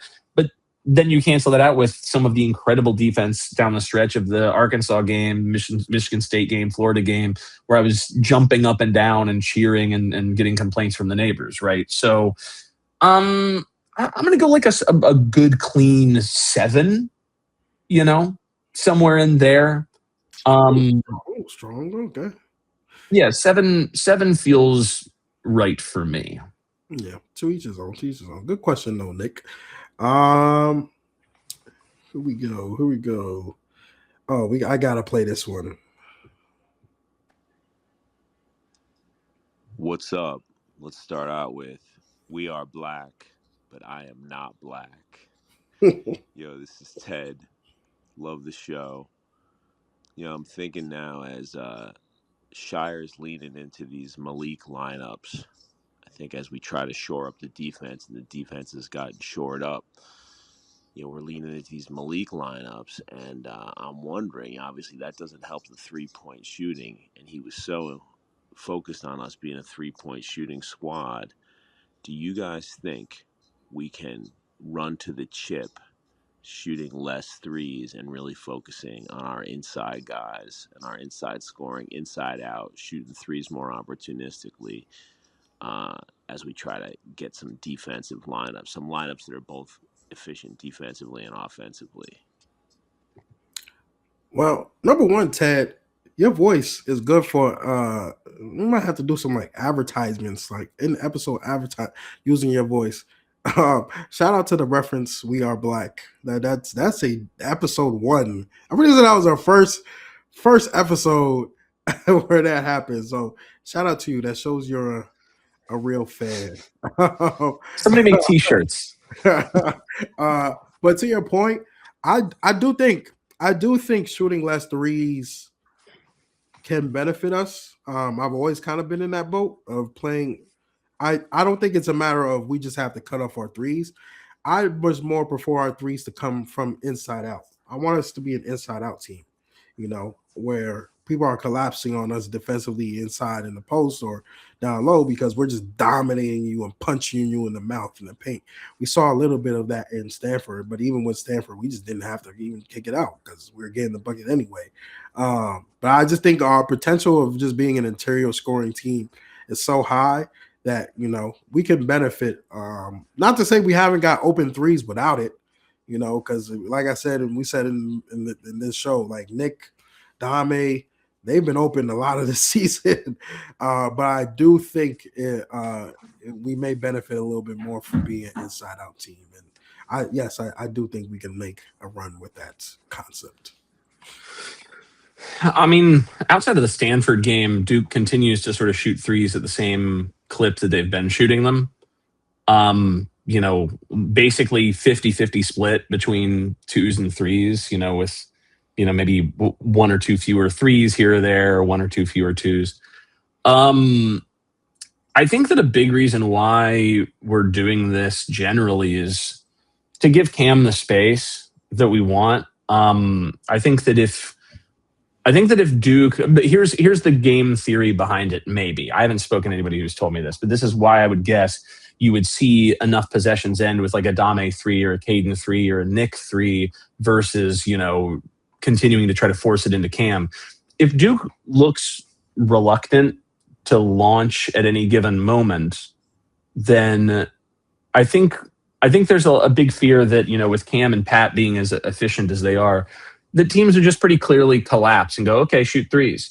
So if Duke continues to shoot threes even outside of Slim, like at a high rate, then, you just need to shoot well enough from three in order to then keep defenses honest, and then which will then allow Cam like all the space that he wants to get 25 points, 30 points, 35 points. I think that there's logic to that. I think that, sure, some matchups is having the bigs outside doing some of the stuff that they're doing with bigs passing in from the elbow or from the top of the key. Is it always the move? Maybe not. But I also kind of think that there's logic to Duke getting used to that and pursuing that as hard as they can in a variety of matchups, so that in March they can really use that to exploit the teams that just can't match Duke's size and versatility generally. So I don't know. I'm really torn on it. I think there are games where I want to be like, dude, stop shooting so many threes. But I kind of also understand the value of it. Even as I'm kind of like, we've got this guy who makes so many twos, just give it to him. It's a hard, I think it's a hard balance to strike. But I don't even know if that answers the question fully, but I don't see Duke going to a more interior offense. I see Duke continuing to try to do pretty close to a 50-50 split between twos and threes generally. I think that's probably what will continue to happen, matchups notwithstanding.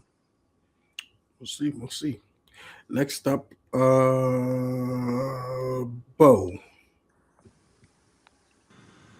How do we feel about Caleb Foster, not really having good offensive looking numbers, but still having a really good point guard presence on the court? How do you think that's going to shape up for Duke into March and into April as well? Go ahead, Russ. Well, you see, maybe I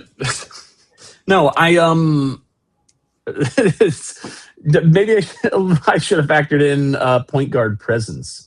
I think that Duke, I think that having somebody out there like Caleb who does have experience, and especially experience in big games, I think brings some value. I think brings a good amount of value, in fact. I think that there are probably just ups and downs that come with that. And I think that in March, you really don't want ups and downs. I would imagine Caleb continues to start. I would think that would be the move, unless Cayden really comes on. And proves to be better on both ends in a night overnight consistent manner, and then maybe they make that change. Right now, I mean, we're already seeing a far more fair minutes split, regardless of who's starting, and I do kind of anticipate that would continue. Yeah, I mean, I think that regardless of whether it's Caleb or Cayden or some combination, I think having good point guard play in March that is consistent for 6 straight nights is going to be really valuable in order to win a championship. And whether we'll get it or not remains to be seen. But when you have two options, either of whom could decide to turn it on, I'd rather have two than just one. More swings of the bat. So in that respect, and look again, Caleb's made big plays in big games. If we're in a close game in the Final Four and you've got Caleb out there, you probably feel pretty good that he's going to have a good shot at making a really good decision, to help you win a game. Yeah, I'll let you take that one solo. Carlos, this is a good question. I think he had a question on Michigan. Hey guys, here's my question. So, Why you whispering, bro? has been playing as of late, especially on the defensive end, or I would say the defensive masterclass that Duke put down on Stanford. So, shout out Dave Sarr, by the way. So, given how Duke's been playing, and also not to mention that I think it's the first time I've seen Duke not struggle offensively for the first 4 minutes of any game. How will this Duke team fare or match up against our upcoming game against Michigan a few weeks from now? And also, maybe it's a two-part question. Are we a lock to win the ACC regular season and also the ACC tournament? So that's my question. Hope you guys are doing well. What? My man was calling from work. My man was calling from work. His boss is in the other room. He's like, I gotta call in the speak pipe. So what I gather, I mean, correct me if you heard differently, Zion, but the two-part question was how will we fare against Michigan, especially given some of the foibles that we've seen early in conference play, and then asked about are we a lock to win the ACC regular season and or ACC tournament. I mean, the second one is the easiest answer. No, we're not a lock to do anything. Clemson and Virginia only have one loss. We have none. So they are only one game back. If we drop one game in the regular season, well, now those games against Clemson and Virginia determine a tiebreak, right? Like they become incredibly important. So we need Clemson and Virginia to lose more. We need to keep not losing, and then we can get to lock status. But I don't see a lock coming until very late in the season for ACC regular season. In ACC tournament, there's never a lock. Never. There's never a lock. Weird shit happens in the ACC tournament almost every year. We've seen it with, NC State doesn't make the NCAA tournament for that Final Four year. Sad, very, very sad. If they don't win the ACC tournament that year. Virginia Tech had a similar situation a couple of years back. Yeah. So you never know, man. You never know for those two things. I think that's an easy thing to answer. As it pertains to Michigan, Michigan's really good. We're seeing that they are more human, which again, like we talked about this on the show before, you got to kind of throw out some of those MTEs at Thanksgiving week. Every year there's a team that wins like 3 monster games, and a team like I seem to recall like last year UConn like lost all 3 games really badly or something, and then Dan Hurley was like, I'm never doing one of these again. And like if you look at UConn throughout the rest of last season, including the fact that they almost beat the eventual title winners, right? Like they came very close in the second round. I mean, like I think that those results sometimes do skew perception in the public sphere. That doesn't change the fact that Michigan is incredibly good. I do think that Duke is a team like Wisconsin. The reason why Wisconsin won is they shot a lot of threes, including with their big men, in order to sort of like, take away Michigan's advantage, right? Michigan just shuts down the interior. So if you can spray 5 out, well, that changes things significantly, doesn't it? I think that Duke has some weapons to do that with. And so it'll be a really interesting game. But yeah, it's a game where if we are slacking on defense or if we lose the first 4 minutes 10-0, then we probably don't win that game. So they'll just have to be on top of it that game. Yeah. Backing up the points of ACC tournament and ACC regular season, nothing is guaranteed. Even the ACC tournament, like we could be the heavy favorites. We've been the heavy favorites so many years and haven't won it. We've been the underdog, Jason Tatum team and won it before. So, it's anything can happen.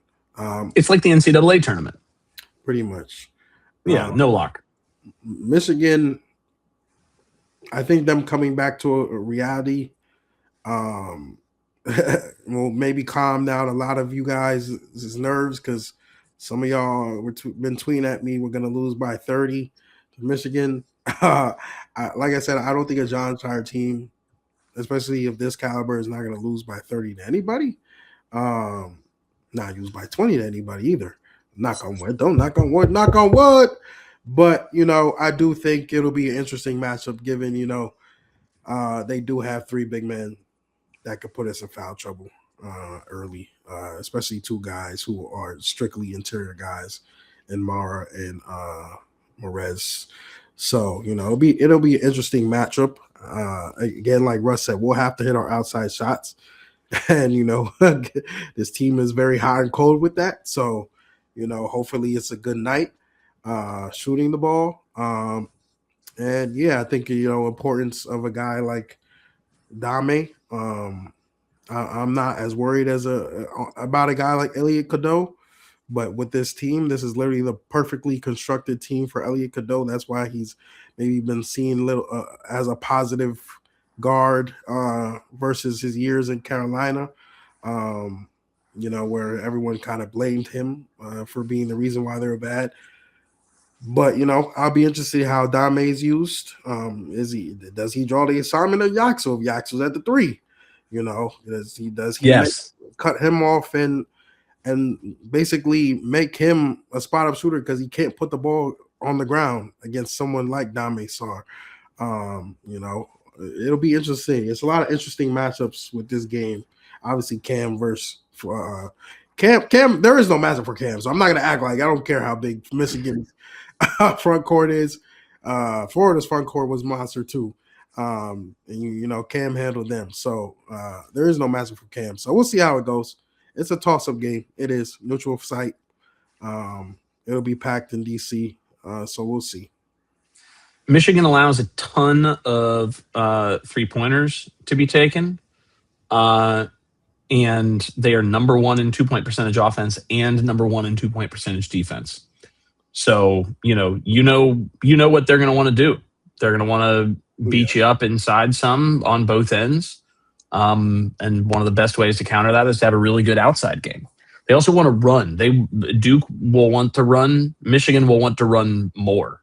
Like Michigan really, really, really wants to run. So, which team runs better that game? I think like the beauty of taking a bunch of threes, A, is for a matchup like this, right? But B, it does create some variance, right? Like it means you might end up inadvertently, if you're not making your threes, playing closer to a team like Georgia Tech or Florida State than you'd like. But also, if you are making your threes, you are literally unstoppable. Like, you cannot be stopped if you are making your threes that game, with Cayden Boozer also inside.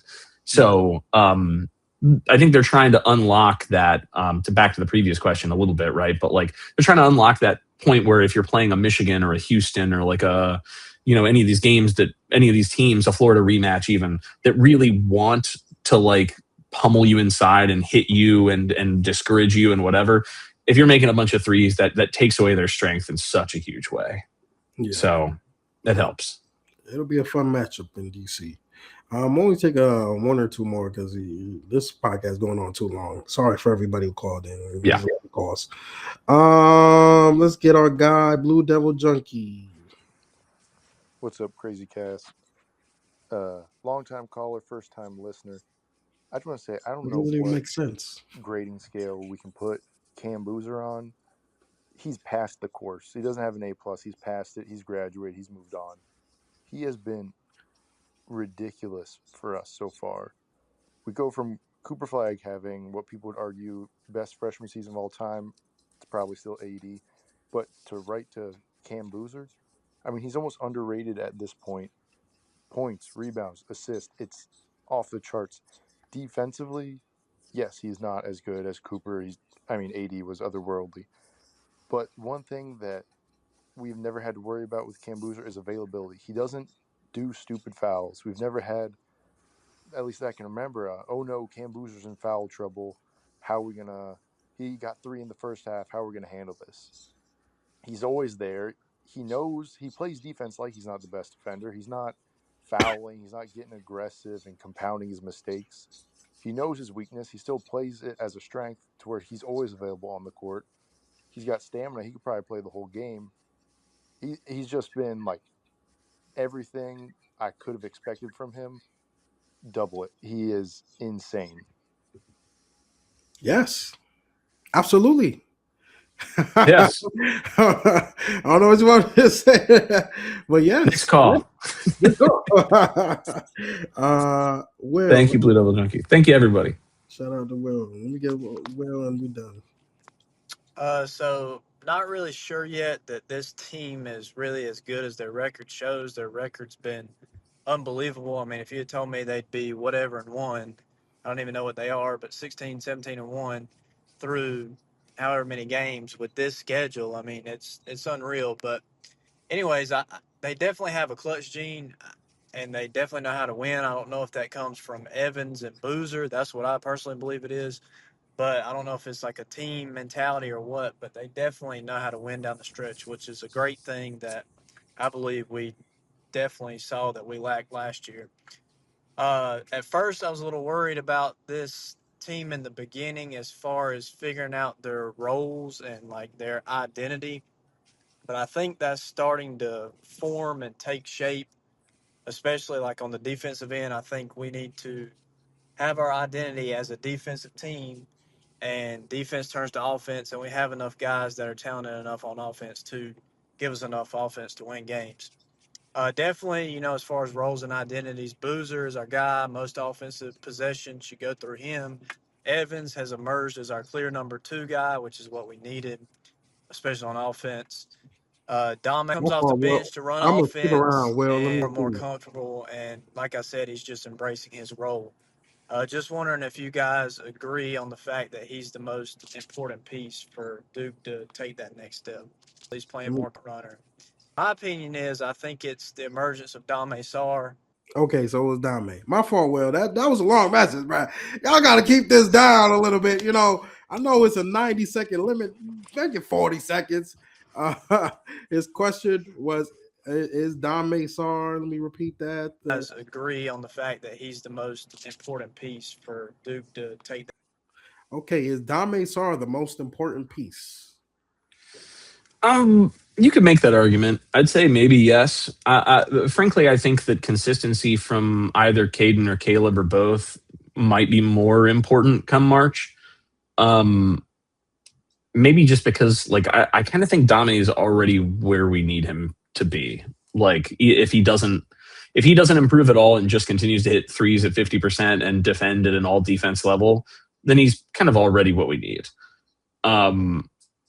So I kind of think it's Cayden or Caleb, sort of in terms of sheer consistency, as I've sort of harped on.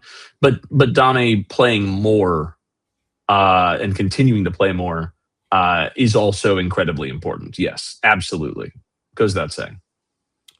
Yeah, I think with now now that his role is kind of being established, I think that role is going to be consistent throughout the season. I don't think we got to worry about him not being a defender.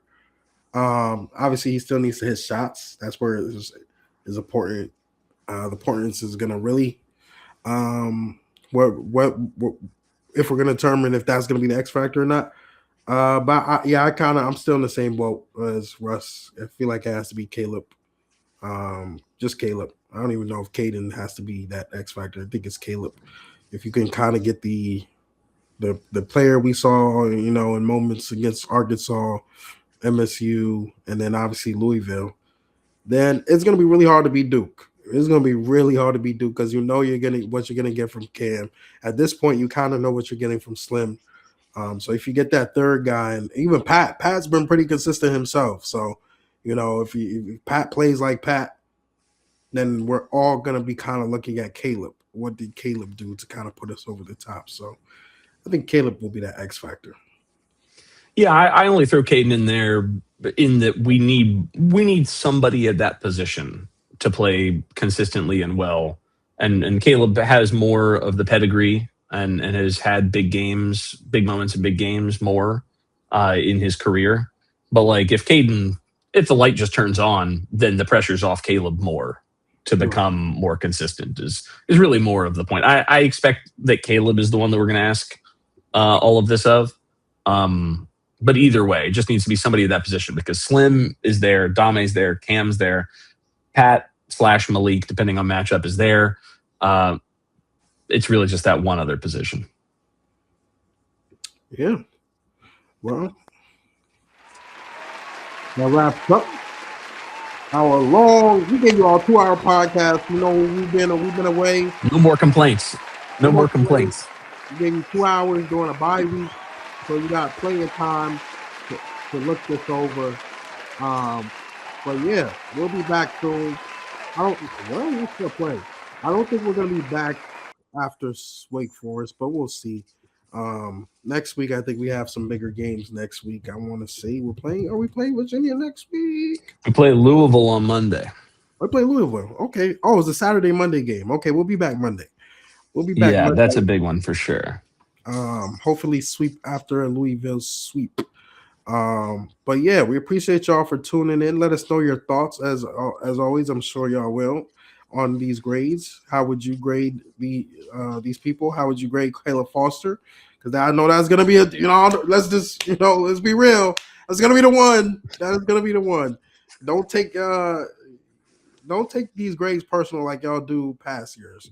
Because I will be right in the end. But they can't help it. Well, also we had the same assessment, just different letters. I think that